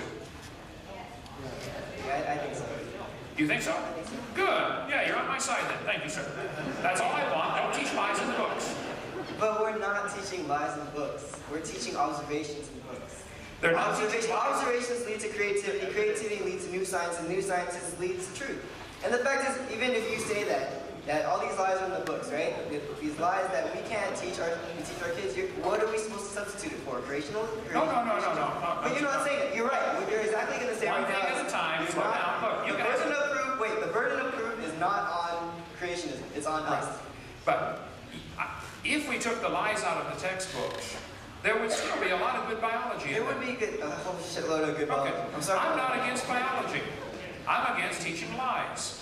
It's not true that the embryo has gill slits. That was proven wrong 128 years ago. So what Why? are you going to Hey, by the way, replace with Paul, those lies? Paul, You're saying replace it with the rest of the things? No. I would have to find a replacement for it. It's a lie, take it out. It shortens the book by 3 pages. Okay. Here's the textbook used at this university. I have that. Am I right? I really like it. On page 1018. Well, that's actually a different example. That's not the embryology one. No. Excuse me. The embryology? Okay, yeah. I looked that up if you want. Yeah, see if they find the embryology one. I just saw that without my glasses on. Because they have that section of the embryo circle. Yeah. Just check the index, see if they have embryology. So, it is your argument, we can't take a lie out of the book until I find a replacement? If you're going to attack textbooks, you should be attacking media. You should be attacking legal law. Wait. I'm not paying for the media. I'm not paying for the media. I'm paying for this crazy idea. Your kids watch the media, they listen to lies, and they go out and spend their money because of the media. Okay, I'm not paying for the media. Okay, directly you're not paying for the media. If the media ever Did you buy PowerPoint? Did you purchase PowerPoint? Well, listen now, if the media ever becomes tax funded, then we'll have the same argument. You mean if you're not paying out of your own pocket for your own purpose? You mean you're paying it? I don't take the newspaper. I don't want to pay for the propaganda, so I don't take it. Okay, somebody else wants to. This entire presentation that you provided was based on economics. You're missing the whole point. If we took the 20 lies out of the textbooks, that doesn't hurt anybody. It actually improves the teaching of biology. Are you sure? Take lies out of the books. Let me ask you this. Take observations out of the books and what happens. Everyone knows everything about skeleton muscles and your digestive system. I can read that over and over and over again, but that's not gonna make me want to be more intuitive and be more creative. And if I read something about vestigial organs and I'll be actually curious about it, because there isn't enough facts on vestigial organs. Because there are not enough facts doesn't mean it is a lie. Wait. So I'm gonna go ahead and study more about vestigial organs because the fact is I'm a scientist and I'm interested. But if you take out these so-called lies, you're limiting people. You're limiting education. That's basically what you're doing. Okay. You listen to what you said. If we take lies out of the textbooks, we're limiting education. Okay. Now you need help, okay? And I'm here to help you. And the help that I'm going to get is going to be going through that door and going to the restroom. That's what's going to happen. Now, you can walk from the scene. Don't knock my projector off of there. Taking lies out of the textbooks is common sense. If you had a book, if you were teaching math and found a book that said 2 + 2 is 5, would you want that to be corrected? Of course. Is taking that out of the textbook, stopping education? No, it's helping education. I want you to teach evolution. If you use facts to back it up, I just don't want you to use lies to back it up. That's all. Go ahead. I would like to refer to fossils. I'm Timothy Underwood. I am a history major, and I am not a scientist. My knowledge of the question of evolution extends very little beyond general popularizations that you will find within the field.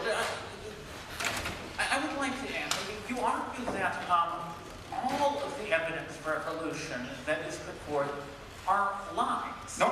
I did not say all of the evidence for evolution is lies, okay?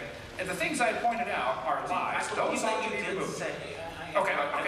All of the evidence that I'm aware of that is typically used to support the evolution theory has been proven wrong. Take it out of the books. Now, if that leaves you with no evidence, I'm sorry. Get a new theory. That's one thing. Did you find gill slits in here? No, I found 2 other things. Okay, if gill slits is not in there, this is wonderful. That's a success. Berkeley is not teaching one of the 25 lies in the textbooks. Yay! Insects being resistant to insecticide. 37 of this book here, 6th edition, and it says under the title of examples of provide evidence. Examples of natural selection provide evidence of evolution. So on page 437, if you go 2 pages over 439, wait, don't lose it. Okay, then we find the homology. That's on 439. Okay, so they're saying similar structures in the forelimbs is evidence for evolution. Okay, they're welcome to believe that. But similar structures in forelimbs might be evidence of a common designer. The Honda and the Toyota both have 4 wheels. That doesn't prove they came from a skateboard. It's a good design that works. So this is an example of propaganda, not science. This is right on topic here. If you're going to say majority opinion is how we're supposed to decide right from wrong. No, I'm going to say that the opinion of the geneticists is how we should decide whether they come from different chromosomes or not.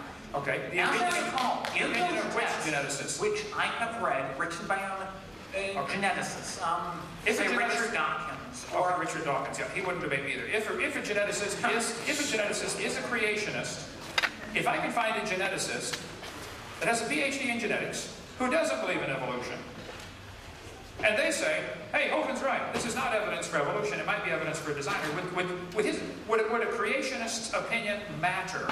Even if he had 10 PhDs, or is he automatically disqualified just because he's a creationist? You tell me. if he had 10 legitimate PhDs, his opinion would be valid.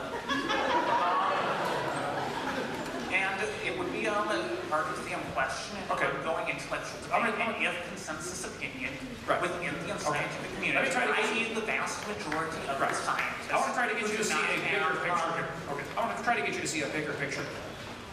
I have several people on my staff, I think 7, who are from the Soviet Union. Okay? Including my daughter-in-law. If a teacher stood up 10 years ago in the Soviet Union and said, kids, I don't think communism works. I think capitalism is a better system. Would you agree, 10 or 15 years ago, that teacher would certainly lose his job and possibly lose their life. They certainly would end up in Siberia if they're still alive. There would be a great pressure. The teachers could honestly stand up in the Soviet Union 15 years ago and say, all teachers believe in communism. Yeah, because what happens if you don't? Okay? We've got the same exact pressure here in America, and I can show you 50 examples if you'd like, including Professor Dean Kenyon over at San Francisco State, where I worked a couple hours ago, who nearly lost his job simply because he changed from being an evolutionist to being a creationist. They said, well, then you can't teach here.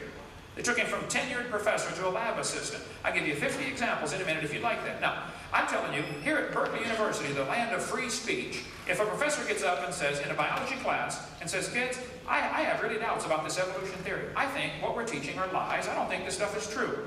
They would lose their job. You don't have free speech here. You guys don't know the first thing about free speech at Berkeley University.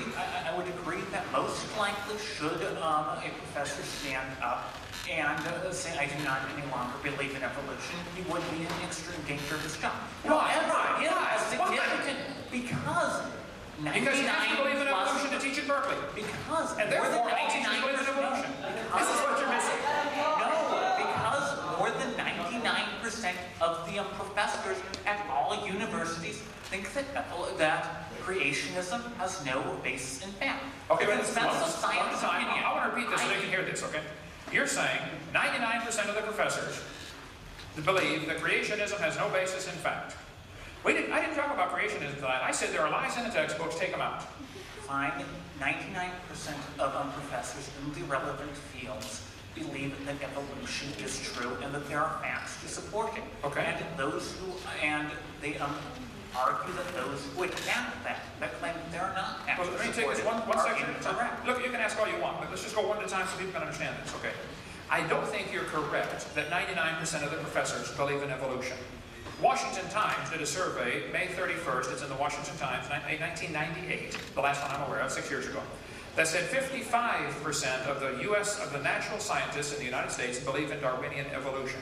That's slightly more than half, 55%. I can show you the What quote. that was referring to is essentially whether those evolutionists were atheists or theists. No, the question was simply, do you believe in Darwinian evolution? 55% responded yes, 45% responded no. So, it's not correct to say that 90%. What was the definition within the context of the question of Darwinian evolution? My point is, it wouldn't matter if everybody believed in evolution. Again, it's a belief. Everyone does believe in evolution, not necessarily the specific limited definition. What did you just say? Everyone does believe in evolution? Practically all scientists do believe in the relevant field. Let me ask you a question then. Is it possible for a scientist to not believe in evolution? Or by definition, are they automatically disqualified from being a scientist because they believe in creation? Would that the guy who invented the MRI, would you consider him a scientist? He believes in creation. Yes, he's not in a relevant field. Not in a relevant field. Okay? What you're arguing here is an argument from majority opinion, and you better take a debate class, son. This won't hold up at all. I'm not arguing from majority opinion. Yes, you are. I'm arguing from universal opinion among the experts. Okay. Was there a universal opinion among the experts in the Soviet Union that communism is good 15 years ago? Was that a universal opinion? There probably wasn't from things that I've heard, and that is irrelevant to the question. It's very relevant to the question. You have the same academic denial of freedom here at Berkeley University. You are right that it is relevant to the question. It's very relevant. Just because there's academic suppression of a particular view at a particular time in history has nothing to do with truth. The truth is, the evolution theory is only supported by these lies I shared. Now, take the lies out of the books and tell me what evidence do you have to support your theory. I want to see it. Okay, well, let me try to do that. The essential basis, I believe, for much of what led toward evolutionary theory was the idea that species change over time. We find that because of the sequencing of the fossil record. Wait. No, it's one topic at a time. You're saying the evidence for evolution comes from the sequence in the fossil record. Would you entertain the thought that there is no fossil record, there are simply a bunch of bones in the dirt, and we are putting our interpretation on them? And if you find an animal buried lower than another animal, it may be a result of hydrologic sorting, it may be pure coincidence, it is not proof. Wait. In a court of law, hydrological sorting would not apply. Your evidence would not fly as evidence. Correct. So, now, would it be possible? Sorting as an explanation for the sequence of the fossil record would not apply. I'm saying because it does not fit with it doesn't fit the evolutionary theories. No, because it does not fit with water dynamics. Hydrological sorting does not explain the sequencing of the fossil record. First place, there is not a good sequencing to the fossils. Begin number one. Secondly, fossils are interpreted. You will never find a whale in the Cambrian layers. You will never find any mammal in the Cambrian layers. Okay. You will not find a bird in the Cambrian layers. You will not find anything but animals that existed within that period within the Cambrian layers. Who is interpreting whether a layer is Cambrian or not? Would you agree? Well, obviously, the Cambrian layers are that area. Between, say, several hundred feet of sediment. I do not know the exact area. They are an area which are beneath these other layers, in which you will only find these animals. Let's let a few more people ask questions. There's a lot of people who want to ask questions tonight. But you are a classic example of how your training is blinding you to the obvious, okay? You're saying there's limestone. Limestone is found in Limestone is not what makes up the Cambrian layers. What makes up the Cambrian layers is the presence of those specific types of fossils within the layer, and different types of fossils that are always the same types of fossils above the layer and above it. What you just said is precisely my point. The presence of Cambrian layers is determined by the types of fossils they find in them. Doesn't matter where you find it. The fact is, it has these trilobites or these animals, therefore it's Cambrian. It is determined by its place in the sequence. You'll find these types of fossils in the Cambrian layer. You'll find these types of fossils. You need to watch our video number 4 with an open mind. It'll get you converted over. If you're really, maybe your mind's already closed, I don't know. But if you're really open-minded, you need to look at this one more time. Okay, the geologic column. I showed you petrified trees standing up, connecting these layers. Are you still telling me those layers are different ages? I am not. What? You still believe they're different ages, don't you? I'm saying that you're not going to find. All right, let's let somebody else talk for a minute. Go to the end of the line. Look at somebody else. Okay. Thank you. Yes, ma'am. Okay, thank you. Don't want airflow to get. Okay. Okay, good. Go ahead. Hi, Dr. Hovind. Hi. I forgot your name now. What is it? My name is Michelle Markstein, and I'm a postdoctoral fellow here in the Integrative Biology Department. I have a PhD in genetics. Okay. And but before we start talking about biology, I first have a question for you. Sure. Okay. So you showed us very beautiful, polished slides, basically giving us evidence that scientists are liars. Wait. No, you don't misconstrue my position. Did you not give us evidence that scientists are liars? Don't misconstrue my position. And say that several times? I said, this is a lie. This should not be taught in the textbooks. Yes, Now, if you are teaching this as part of your evidence, then you are a liar. Okay, so if you are not teaching that, then you're fine. Scientists who are pushing this theory are in essence liars. Not scientists who are pushing evolution are liars. Scientists who are teaching these lies are liars. Okay, but Let's get it straight. Okay. Just because so somebody that believes Berkeley professors who are teaching this are liars. Berkeley professors who are teaching evolution. No, there you go again. You're misunderstanding. Okay. I did not say. Your slides were beautiful. I missed the point. Let's just get a vote on this here. Okay. I did not say a professor who teaches evolution is a liar. A professor who teaches the gill slits on the embryo exist is a liar. I will say that. A professor who teaches the whale has a vestigial pelvis is either ignorant or a liar. Right. How many heard me say that tonight? A whole bunch of times. Okay. Yes, me so too. Okay, you heard something. Scientists You're are trying. liars. We're pushing a theory that even a 5-year-old could see is wrong. Is that not what your point was throughout tonight's talk? My point was that a 5-year-old can tell you a dog and a wolf are the same kind of animal. And a dog and a banana are not. Okay. Now, do you believe dogs are related to bananas? Ultimately, yes. Ultimately, yes. Okay. Do you believe dogs and bananas and humans ultimately came from a rock 4.6 billion years ago? Okay. Do you believe, just yes or no, do you believe that? Okay, I don't think it's correct to say yes or no. I want to point out to people here who are not familiar with his type of argument, okay? I'll show you right from your textbook. No. Let's not go to the textbook. Let's just have a talk, you and me. Why don't you Come on, be brave. I challenge you. I challenge you to just have a conversation. No PowerPoint! No PowerPoint! Oh, I'll be glad. I want to show everybody the folly of believing that a dog and a banana have a common ancestor. Let me tell you about what I study. Okay, tell me. But first I want you to still answer my question, then we can talk about some evidence for evolution, okay, based on what I actually study, which, just as a little teaser, are commonalities between fruit flies, those things that you say we mutate and have, make them have curly wings. Right. Okay, I find those flies very useful, actually. And I see commonalities between fruit flies and guess what? Human beings. Wait. And I'll tell you about that in a bit. You're saying, as a postdoctoral fellow. There you go. But you don't need to say doctor in front of my name. Okay. I'm pretty secure about it. Okay, that's fine. I don't care about the doctor either. You're saying that there are similarities between fruit flies and humans, and this proves. No, I'm not saying it proves evolution at all. There's a misconception. So I am not an evolutionary biologist. I am not qualified to debate you on most of the issues you put up there. One thing that you guys may not know, is that evolutionary biology is basically the fabric of biological sciences. So many of us, while we're not studying, we're not experts in geology or asking ourselves how animals evolved, we use the relatedness between animals to make discoveries. And in my case, for example, I study something called innate immunity.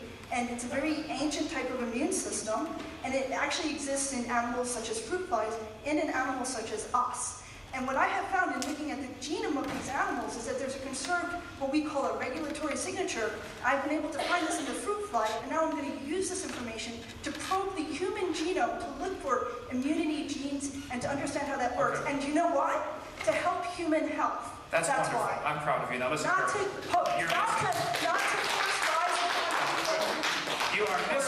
You are missing the entire point. If there are similarities between humans and fruit flies, yes, that might prove the same guy designed them. Yeah, exactly. Thank you. I agree with you. So I want to now point out that one of the flyers we have discusses one such scientist. He was one of the heads of the Human Genome Project. You may know of him. His name is Dr. Francis Collins. I've never met him. I've heard of him. Okay, so Dr. Collins was the head of the Genome Project. He's both an MD and a PhD. And Dr. Collins is also a Christian. Okay? So actually there are many scientists who are Christians and also embrace evolution. What Dr. Collins says is that if God decided to use the mechanism of evolution to create human beings, you look nervous. to say that was a bad thing to do it. Calm down. It's okay. You know why I'm nervous? Because I don't have the rhetorical skills that you do. No, I am winning this argument because I'm right. No, I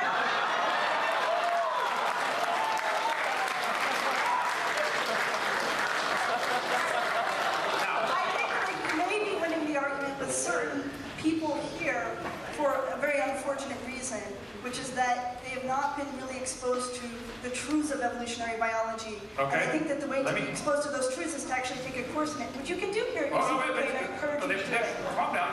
Your next question, but let me translate that for you folks in case you didn't catch what she just said. Okay. What she just implied was, if you don't believe in evolution, you're dumb. You haven't studied this enough to know the truth. How many caught that? How many caught that tonight? Okay. Repeat your last statement then. Listen carefully. Repeat your last statement. You said, have it on your tape? You got it on tape. You said, I'm winning the argument with some people here tonight. You did. That's right. I'm winning the argument with some people here tonight because they have had the unfortunate position or I something. think it was unfair to say you were winning the argument here tonight, and actually you said you were winning the argument with me. So I'd like to ask, who thinks that I'm winning the argument? What? Okay. Now, who thinks she is losing the argument?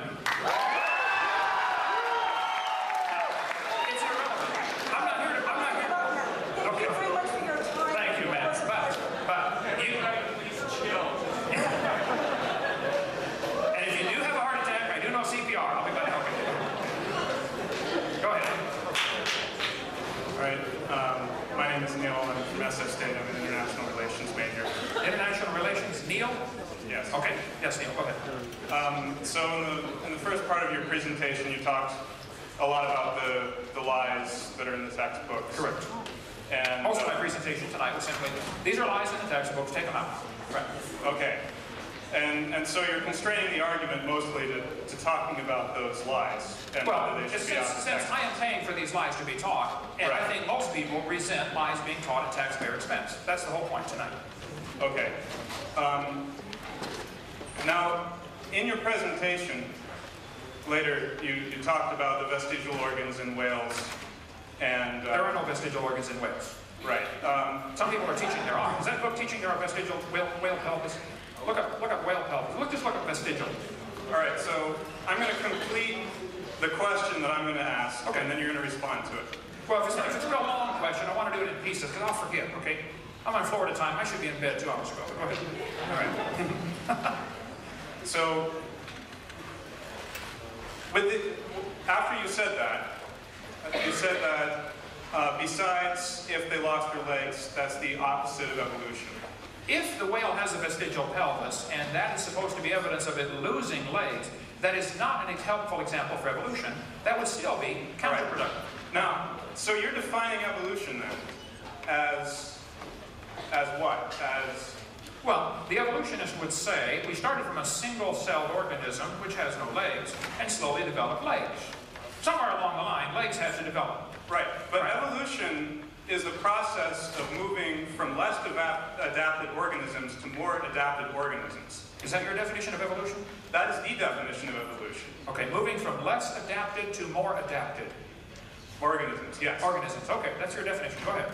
Right. So, a whale that would be on land and becomes an aquatic mammal and then loses its legs, would you say that's a more adapted or less adapted animal to the aquatic environment? A whale that moves on land or moves off land and loses its legs, I would say... I'm saying an organism, okay. An organism. All right. Okay. So let's say sea lions right now. Sea lions, we're back. Okay. Well, what happened to the whales? This is irrelevant. Okay. I'm using an example here of an organism that moves into the water. An organism moves into the water, like a sea lion. Right. And loses its legs and gains in replacement for flippers. Okay. An organism, I would say that an example of an organism that moves into the water and loses its legs and replaces them with flippers is an example of a fairy tale, not an example of something we observe. You can believe that if you want, but there's no evidence. All right, but that's not the question that I'm addressing. Okay. Because you're saying if that happened, that's the opposite of evolution. Yeah. And evolution having an opposite is a profound misunderstanding of the evolutionary theory. And you put it in your PowerPoint presentation, and it's a lie. No, listen. The example I gave was, the textbook says, the whale has a vestigial pelvis, and the definition of vestigial is it doesn't need it anymore. Right. But then you said, besides, If they lost their legs, that is the opposite of evolution. That's correct. That is now, losing something. Either you are ignorant of evolutionary theory, or you're telling a lie.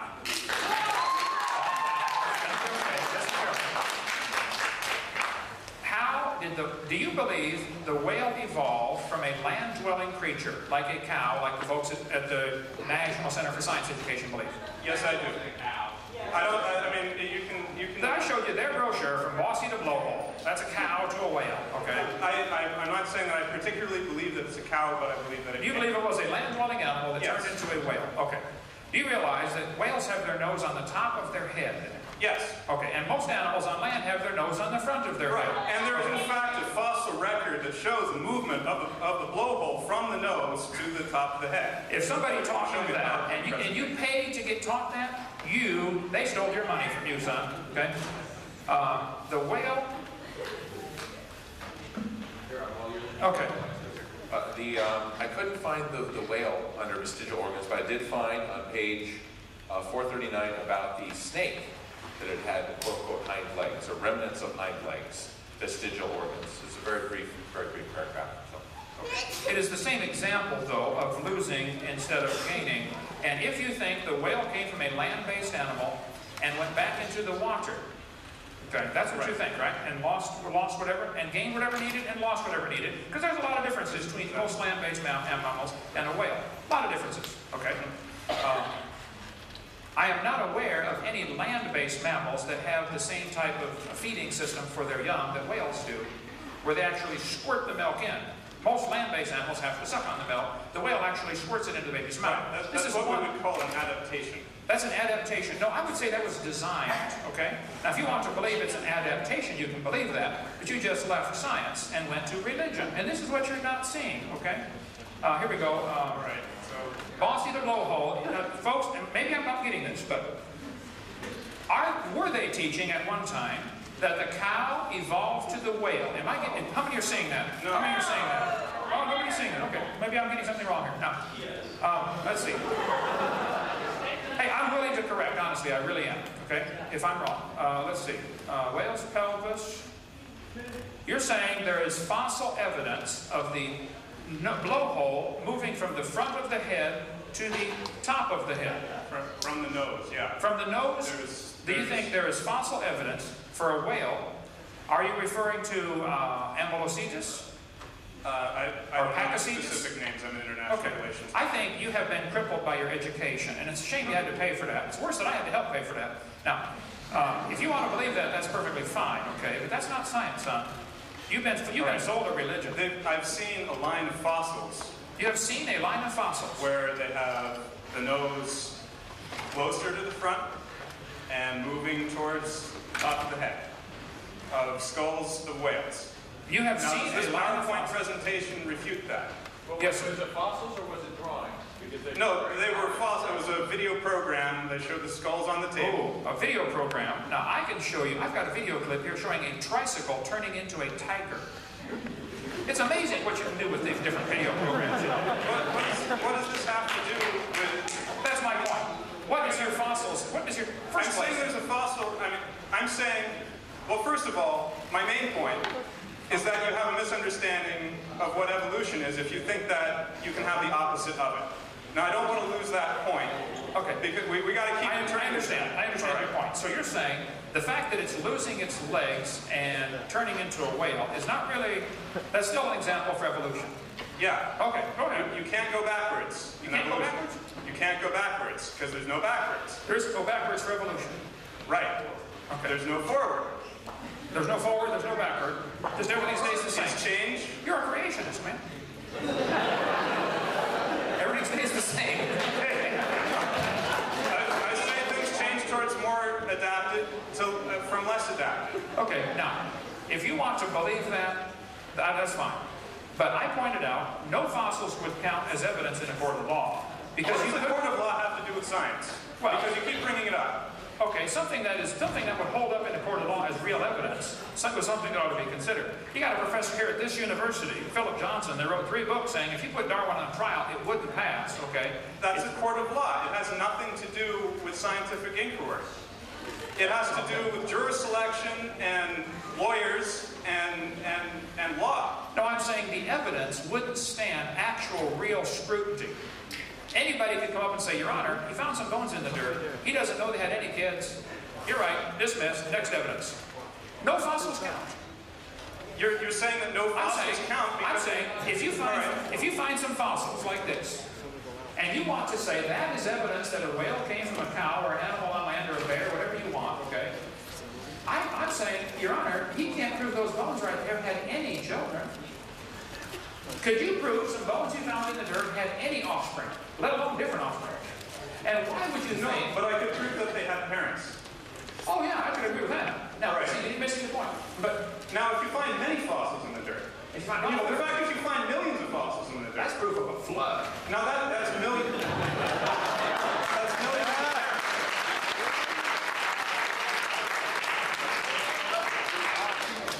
Let me just announce that in about 15 minutes, we're going to have to start clearing out. So we're going to have, please no one else get in line for questions, but we're going to have to make it quicker. I know that not all the questions are being answered, and I know that there still seems to be some disagreement in the room. I've sensed that. All right, so let's get back to the original point. Yeah, okay. Well, I would like to ask the original point, which is the direction of evolution. There is no direction for evolution. That's right. What you said. There's no gaining, there's no forward, there's no going back, there's no coming. I'm saying there's from less adapted to more adapted. Now, would you agree with that? I'm saying it doesn't happen. The whole thing's a fairy tale. All this is taking place in your mind. It doesn't take place in reality. But on the point of opposite of evolution, I mean, do you understand? I understand that you are straining at a gnat and swallowing a camel, son. You want to have people come up here and refute you, correct? Yeah, so far I'd like to see. All right, so I'm refuting this one point. This one point that the whale losing its legs is still an example for evolution. Okay, if you believe that, that's fine. I disagree, but go ahead. Yes, next one. You have to hurry here. You've got a few minutes. First of all, everybody seems really angry. No, I'm not angry. I'm having fun. I could do this every day. I really could. I love this. See, I have the PowerPoint. Go ahead. Okay, I understand your point about not wanting to pay your money for what you call lies. Although, I think the big question that I've had sort of since I walked in here is, are you assuming that these textbook publishers know that what they're saying is not true? Okay.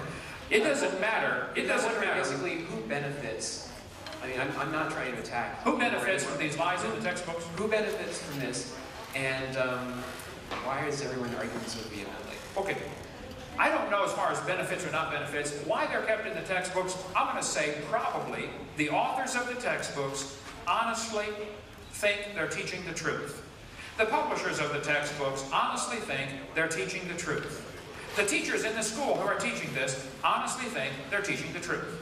I am pointing out, this has been proven wrong. Real science would clear this stuff up. They wouldn't allow lies to continue in the textbooks. The problem is, if you remove these lies that I mentioned, there's nothing left to support the evolution theory, and that raises red flags. Because along with creation, which is the only other alternative to evolution, there comes a whole lot of baggage like a creator and rules, like thou shalt not commit adultery. That's what they're really running from. So, all I said was we should not allow lies to be taught in the textbooks in tax-funded schools. If somebody wants to start a private school and teach lies all they want, go for it, man. I don't care what you teach. You can teach your kids in a private school that if you blow yourself up and kill 10 Israelis, you get to go to heaven and have 72 virgin wives. Okay, you can teach it, but I don't want to pay for that. Go ahead. Well, that is taught in a number of schools. That is taught in our schools? No, not in this country, generally. I guess then the biggest question that's brought up after that is, if all of those lies, or at least untruths. Okay. If these untruths were taken out of the book? So all of these untruths were taken out of the books from what you know, and I guess for many of the people who have questions and might know more about this subject than me, if all of these untruths that you brought up were taken out, would there then be any basis for believing that there was an original idea of this descent from original creatures to base like evolutionary molecular biology on. Or even better, if you took all those things out, what would you have? You would have a good textbook with lots of biological science. There's a lot of good biology that ought to be taught. Evolution's unrelated to the subject. Okay? I'm in favor of biology. I taught it 15 years. I like biology. Go ahead. Hi, my name is Tom, and I study neurobiology here, but I don't think that's relevant to this subject. Okay. I'm a Christian. I believe in Christ. I also believe in evolution. We can fix that. Hang in there, Tom. We can fix that. I mean, obviously that's my belief, but that's your what? That's my belief. Your what? Belief. Belief? Yes. Good. Thank you, Tom. Thank you. Go ahead. I don't disagree that evolution can be a theory and can be a religion. I'm not going to argue that technically. But just pointing that out. Go ahead, Tom. Right, I know. Okay. And I respect the fact that you pointed out the embryology is false. You know, I didn't know that before this lecture, so I benefited from this lecture. So, well, hey, yeah. Yeah, I know. I like that. Could you go back to the slide where you pointed out the horses? The horse evolution? Yeah, or variation in species, I guess. Variations? Oh, okay. Because I have on like kind. The slide on kind. Variations happen, but they have limits. Let's see. I mentioned about there's a variety of horses. Right. Right. So, are you saying that those are the same kind? I think a 5-year-old could tell you a zebra and a horse are the same kind of animal. They're still interfertile. Zebras and horses can still breed. Okay. So, not the same kind, not the same species. Right. So, suppose I put a human being at where the cabela is, and a chimpanzee where the burro is, and then if I put a gorilla where the zebra is, would you say kids, 5-year-old kids would say they're very similar, they're the same kind? Well, there may be some 5-year-olds who would believe that. Right. But that can happen, right? Well, are they interfertile? No, I don't think they are. Then they're not the same kind. These two are interfertile. They're the same kind. Okay, so what about a horse and a donkey? Wait, I showed you quite a few examples where the horses, zebras, and asses can all be crossbred. There's a website dealing with that. Right, but their offsprings are not fertile. Doesn't matter. They can produce an offspring. Okay. Okay. The human and ape cannot even produce the first generation, let alone a sterile generation. Okay, but you're saying what? Now, maybe somebody here has tried it. I don't know. I wouldn't surprise me. But go ahead. Oh, come on now. Don't go there. Don't go there. Come on now. Okay. What I'm saying is, I mean, the way you place different animals, different species, in a category that show that they're the same kind, the same can be done for hominids, for primates. Well, first of all, the differences between apes and humans, I think, are pretty profound. There are millions of differences. Like 98%, like 2% of DNA differences? Well, it's actually 5% difference. Okay, 5% differences. Okay. Would you say two things that are 95% in common are very similar? I'd say they have the same designer. Yeah, the same guy. Same no, not ancestors. No, it wouldn't prove the same ancestor. It could prove a lot of things. Actually, the similarity between a Honda Prelude and a Honda Accord are pretty striking. Yes, they're from the same maker, Honda. You got the point. You got the point. I do get the point. I believe in Christ. I believe He created certain things, but you believe it's possible that you believe it's possible that humans and apes have similarities because they simply have a common designer. Is that a possibility? That they're not even related, they're just the same guy designed them all. That can be a possibility, yes. Okay, is that something that ought to be taught in the schools, maybe? If it's a theory. Oh, no, it involves creation. No, it can't be. It should be taught if it's labeled as a theory. Okay. I'm not saying that creation shouldn't be taught because theory of evolution is a theory. It's taught in schools. Would you agree that it's not taught in the schools? I do agree it's not taught in schools, and I think tax dollars from Christians should not, if they don't want, be funded in public schools that teach a theory that they object. I agree with you. So tax dollars should not go to teach evolution in public schools. They should teach it in private schools. Unless the people that pay the taxes agree that they should. But let's go back to the subject. Wait. How many of you pay taxes for the schools in this state, and you do not believe evolution should be taught, but you're paying for it anyway? How many of you resent that? Okay. Now, I really want to hear Skip's question. We only got a few minutes left. Let me just point out one thing. Okay. The textbooks say humans and orangutans are 96% similar, proving a common ancestor 15 billion years ago. This is ludicrous, but I'll just give them that. Okay. Barty Maddox, one of the leading genome researchers, said the difference between humans and his nearest relative, the chimpanzee, is at least 1.6%. That doesn't sound like much, but calculated out, that's a gap of 48 million nucleotides and a change of only 3 nucleotides nucleotides is fatal to an animal. If this is a guy saying you've changed 3 things, you're probably going to die, and there's 48 million differences, that's when they thought it was 1.6% difference. Now they know it's actually 95% similar, which is 5% difference. So it's much worse than they think, and even still, they're missing the whole point. Similarities don't prove any ancestry. It might prove the common designer. So I guess horses and, okay, burros aren't, they're not the same type. They're not the same kind. Girls are not the same No. That's not what I said. Zebras and stuff. The horses, basically. Horses and zebras are the same kind. Okay. But humans are not. Humans are not the same as horses. No, not to me, there's an inconsistency, but that's my opinion. I'm going to yield my time. Okay, thank you, sir. Thanks a lot. Okay, just before I start making a quick comment, I disagree when you say the burden of proof is on the evolutionists. Because at this university and all over the UC system and universities all over the country, scientists, grad students, some of them are probably here, are applying evolutionary principles and publishing their work in scientific papers. That's how the method works. I know of no scientific papers that have come out of Dinosaur Adventureland that have appeared in Nature or Science or Cell or any of the other major publications. Now, hang on, that said, let's move on to the questions because I think give them a chance. None of this slap and run stuff, okay? One comment at a time, okay? If you want to use that as evidence, you have got to be kidding. The fact that nobody publishes in a science journal that believes in creation might prove there's some big blackout on creationist information, just like the Soviet Union wouldn't publish an article about capitalism 10 years ago.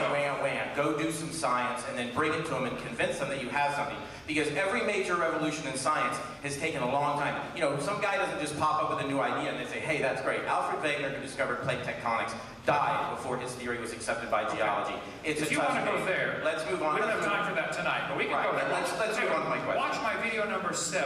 I've seen all your videos over and over again. Yeah, you're going to get you converted. I really am. You may. I may get you converted. It's a crazy world. Now, on to my question. Earlier, you made a statement, something about that evolution plays no role in the medical field. I want to make sure I get that exactly right. I said there is no doctor when he's doing heart surgery that cares anything about evolution. He just really know his biology. All right, well, let's go. Is that what I said? Did I get that right? Okay, go ahead. Would you say that then you're saying evolution really plays no role in medicine? If you want to go to antibiotic resistance, I think you're opening a real big... Let's move on real quickly. I'll make this challenge to you. I'll go home and I'll reserve the URL, doctorsenevolution.org. Okay? I'll let you write the statement, anything you want about evolution and its relation to medicine. And I know of no single doctor, I can't name one off the top of my head, who actually uses evolutionary principles in his work. But I'll bet you in 30 days, I can have 20 practicing MDs who will all cite, maybe even publish papers they do, where they apply evolutionary principles in their work. Will you accept that challenge? I believe you're probably right. You could do that, but listen carefully. What they're going to do, the doctor... So now we're talking about, you admit that evolutionary principles are applied out there in the medical field. Where is creationism applied in medicine? You're missing it now, Skip. If a doctor writes a paper for your website that says, I use evolution in my practice, ask him specifically what he means. When he's doing surgery on somebody, he doesn't care. Or why are you limited only to surgery? And if I can find a surgeon who actually says, yes, I do use it, okay. Will you then retract the statement you made tonight on your website? Skip, you could probably find a surgeon that believes, life came from Mars, or that there are little green men, living under the White House. And you could also probably find one that believes the Earth is only 6,000 years old. You probably can. I bet I can find a lot of those. All right, let's move on. So the point is... So you're not accepting the challenge, is that it? I don't think it's a challenge. Okay, if you want to do a website and see how many doctors believe in evolution and how many doctors believe in creation, I think you'll be surprised. There'll be many thousands. We won't get anywhere with that. I do want to give the other person an answer. Hey, let me ask you this. Would you agree there might be many doctors who would say, hey, I'm a practicing physician, and I think evolution's a dumb theory. And absolutely. And you can also what's the point? What's the point? The point is that you made an insinuation that evolution doesn't play any role in medicine. No, you're making the insinuation that because a few doctors believe in evolution, therefore evolution is part of science. That's not. If I find you 20 practicing medical people who apply it in their work, will you admit that evolutionary principles are valuable to modern science? I would like to see how they apply it in their work and define exactly what you mean by evolution. You're going to find it's nothing but variations like the bacterial resistance. Let's move on to this. Several times you say up there that Haeckel was convicted of fraud by his university, correct? 6 professors, University of Jena, 1875.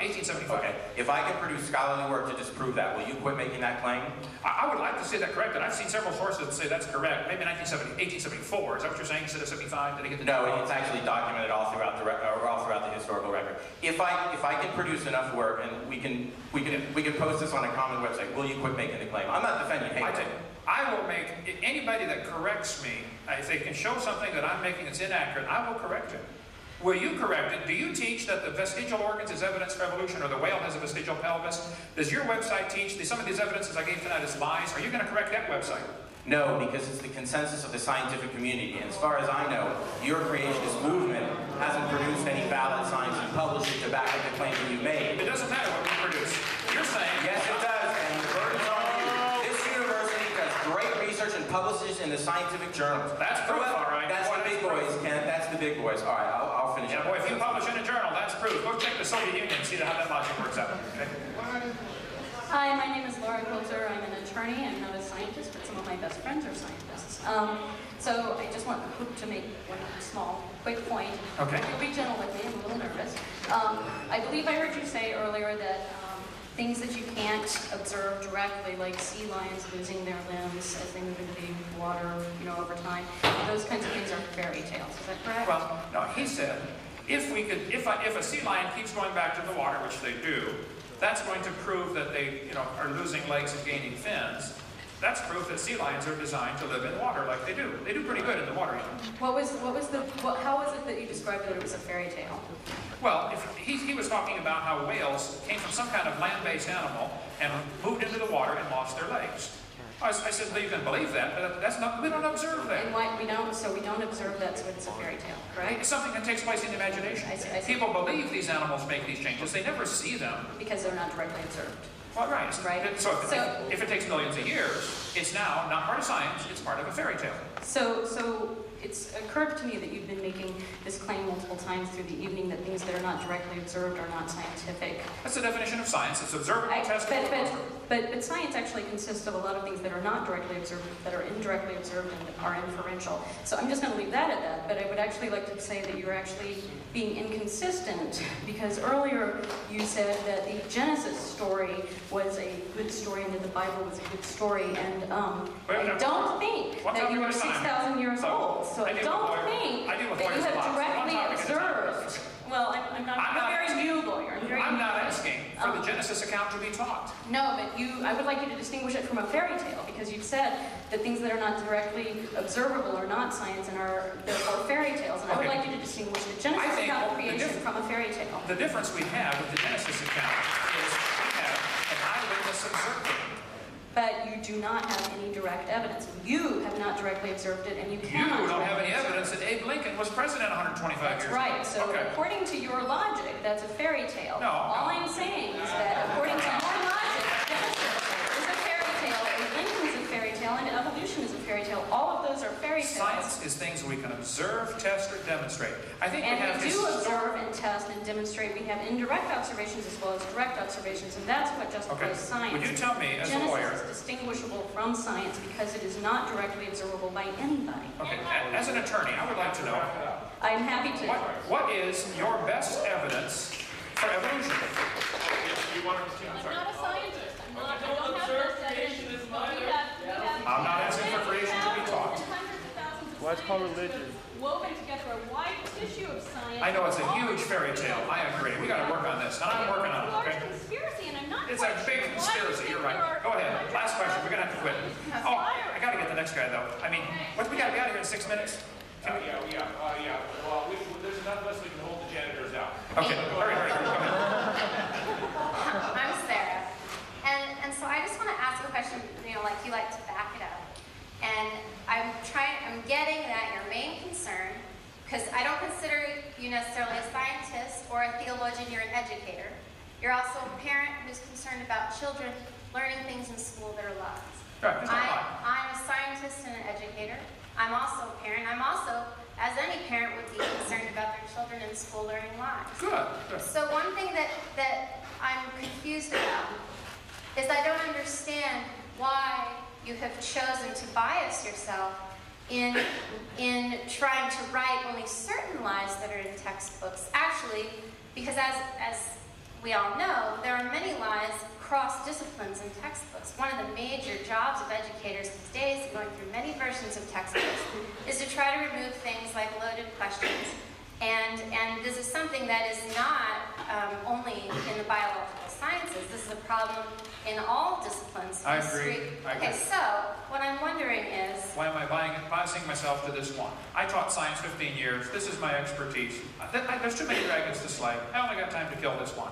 But there are so many other things that are so much more damaging. You're an educator. I'm a scientist. Okay, then find somebody who's a mathematician and fix the math books, and find an English person and fix the English books. We got a lot of work to do. But you're concerned about children and lies being in textbooks, and that sounds like the most important thing to you. So there are a lot of lies, like Native American Indians, like bias in questions about ethnicity and socioeconomic standards. There are many, many, many bias in textbooks, and I feel like what you should do is probably focus on that and on education.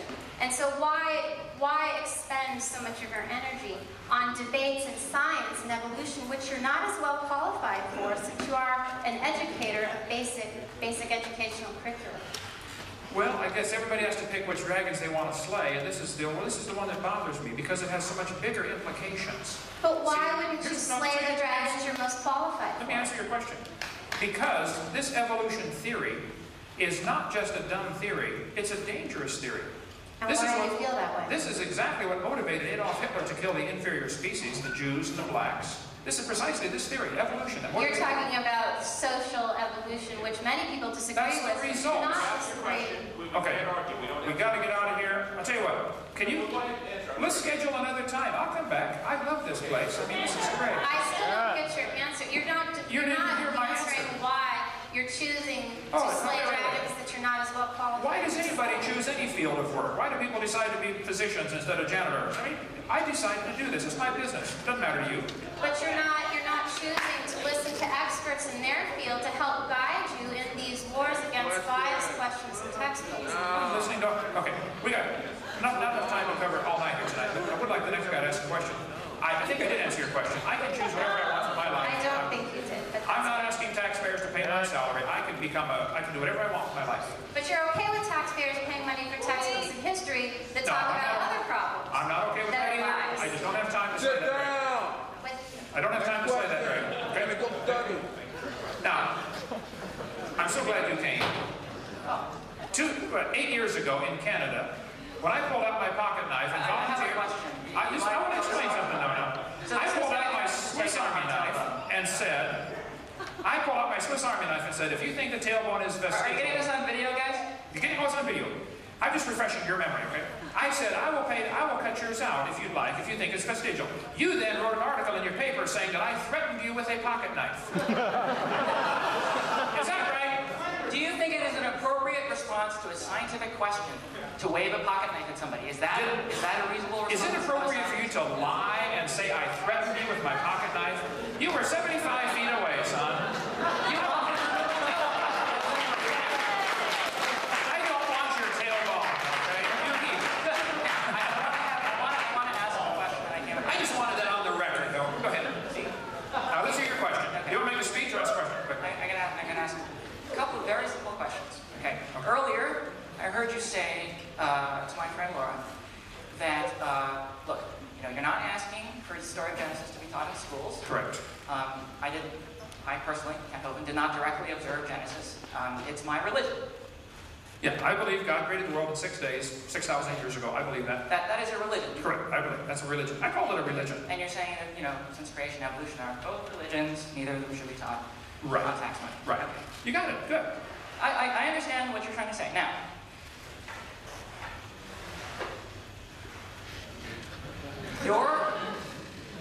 your lectures and your ministry is not tax funded. Is not tax funded. It teaches the literal story of Genesis. Oh, yeah. Right? You believe that the earth was created 6,000 years ago by God, exactly as it was in the first chapter of Genesis. Correct. I believe that story. Absolutely correct. Go ahead. You got it. Okay.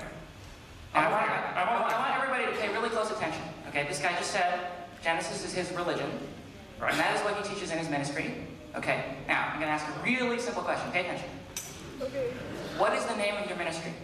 Creation, science, evangelism. What is the word science doing in that name? Could you remove it, please? No. Science. Here's the thing. Science They are both religions, right? You said that yourself. Neither should be taught in schools because they're both religions. Well, then why are we teaching evolution in a biology class? Get back to my question. My question is, why are you misusing the name science in the name of your ministry? If you were honest, you would simply say, look, I believe in God. I am not afraid to stand up for what I believe in. I don't have to misname it science. I can just call it biblical creation. Now, let me answer the question, okay? First place, I'm not using any tax funds. I can name it whatever I feel like, whether you like it or not. Secondly, science deals with knowledge gained by observations, testing, and experimentation. All of the experimentation tells us dogs produce dogs. So there must have been originally a created kind, because we never see a dog come from a non-dog. So the scientific evidence is strongly in favor of creation. That's why I call it creation, science, evangelism. Now, if it bothers you, tough.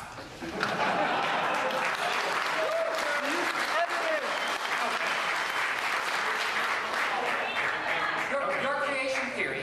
My creation theory teaches that the earth was created about 6,000 years ago, does it not? Correct. Now, first, before we go off on my creation theory, which is not part of the topic tonight, where's the evidence for evolution that I covered? I covered a bunch of lies. You're diverting from the question. Did you see that? Did you see that? You didn't answer me at all. Okay. Now, I'm trying to now, I want you to clarify that your theory teaches that the earth was created 6,000 years ago, or about 6,000 years ago. Right. And you are diverting the question because I gave evidence against evolution, and you don't want to talk about that. You're trying to divert it over to creation. It doesn't matter what creation believes. I want you to use the word science correctly. Now, I am. Now, tell me about an experiment in which you measured, or someone measured, the age of the Earth, and their data told them that the Earth was 6,000 years old. I think there's a lot of experimental evidence that shows us it cannot be billions of years old. No, give me evidence for your date. You are claiming in your scientific creation theory, right, he calls it scientific, that the Earth is 6,000 years old. There's a number there. Now, I want verification for that number. Okay. I have an eyewitness who wrote it down in a book called Genesis and told us this is how it happened. He told us very clearly Adam was the first man. We have eyewitness accounts about Abe Lincoln. We're relying on those accounts from 160 years ago about Abe Lincoln. I'm relying on an eyewitness account that says there was no death till Adam sinned. Adam was 130 when Seth was born. Genesis chapter 5, verse 9, I believe. You can go through the Bible and add up the dates. I have an eyewitness. What do you have?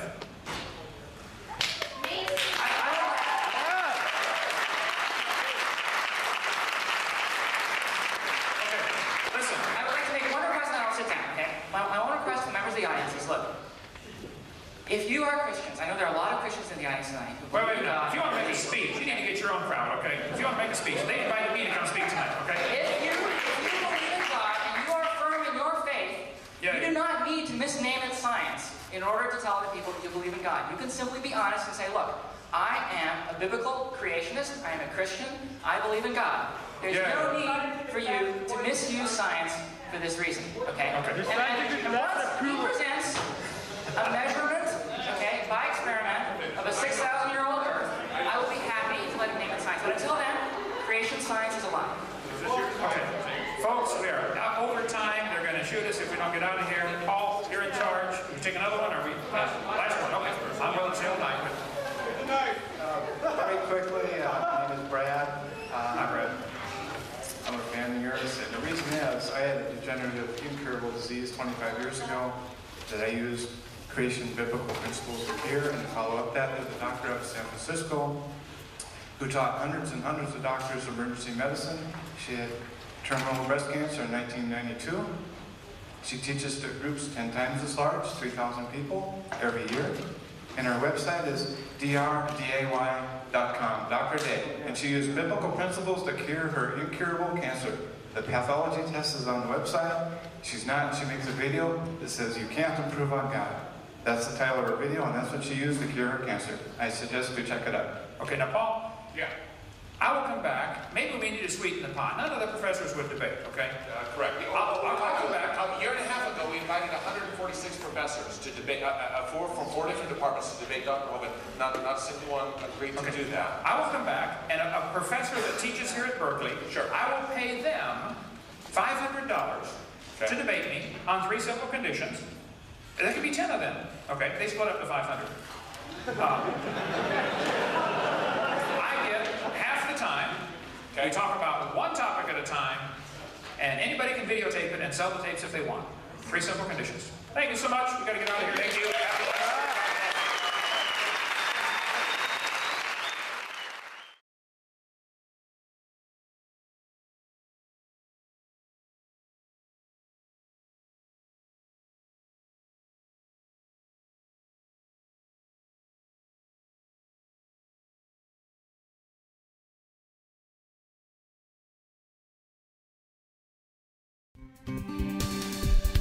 Do you want to know more about how to combat the godless theory of evolution? Creation Science Evangelism offers 4 great tools that help strengthen the faith of believers and win the lost to Christ. After 15 years of teaching high school science, Dr. Hovind began Creation Science Evangelism in 1989. We are a ministry that is dedicated to providing tools which will help you combat the evolution philosophy that is destroying the faith of millions every year. The first tool Creation Science offers is their powerful, life-changing video series. Over the last 12 years, well over 1 million videotapes of Dr. Hovind's seminar have circled the globe. They are reaping a harvest of souls for the kingdom of Christ, as well as helping restore the faith of many thousands confused by the evolution propaganda to which they've been subjected.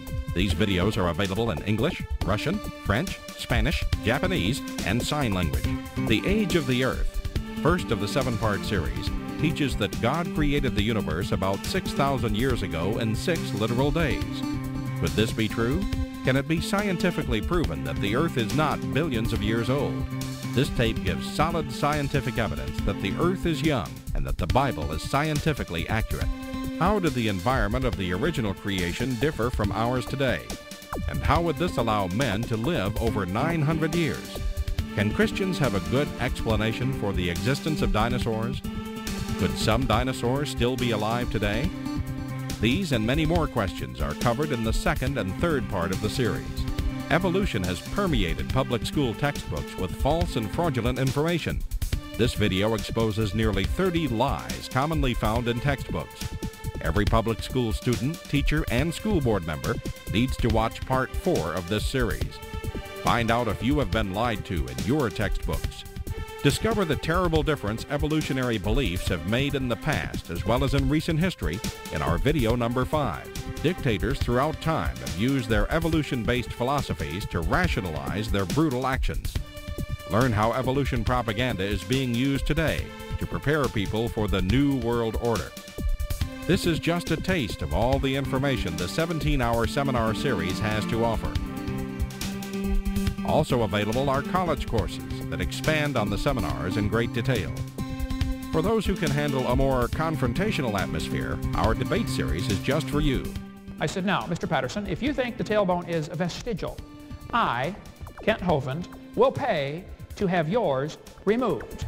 Dr. Hovind has debated a wide range of atheists and evolutionists all over the country, and you're sure to find these 12 debates very exciting. These would be perfect to present to that scientifically minded person who likes to argue their point. Our topical series includes exciting topics like why evolution is stupid, public school presentation, children's video about dinosaurs, the Bible and health, Leviathan, the fire-breathing dragon, and many more.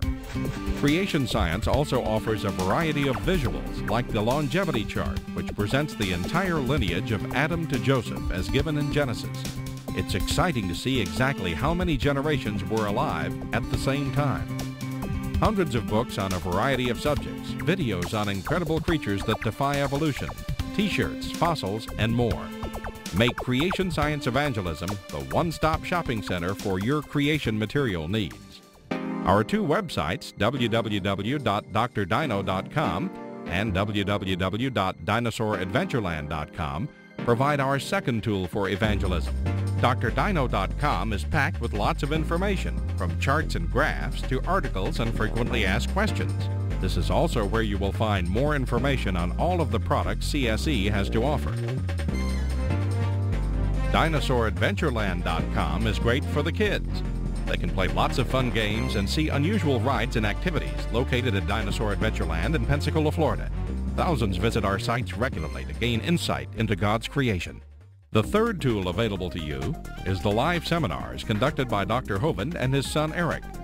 Since 1989, Dr. Hovind has held seminars and debates in hundreds of churches, schools, and universities in 49 states and 30 foreign countries. His fast-paced, illustrated seminars cover diverse topics such as evidence for a young Earth, how long Adam lived, dinosaurs living with man, where races came from, radiometric dating, and much more.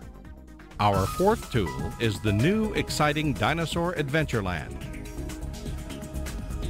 Many thousands have come from all across America to visit our museum, creation bookstore, science center, and theme park, where God gets the glory for science. Our unusual swings, rides, and activities each have a science lesson as well as a spiritual lesson. Captivate everyone from age 4 to 94.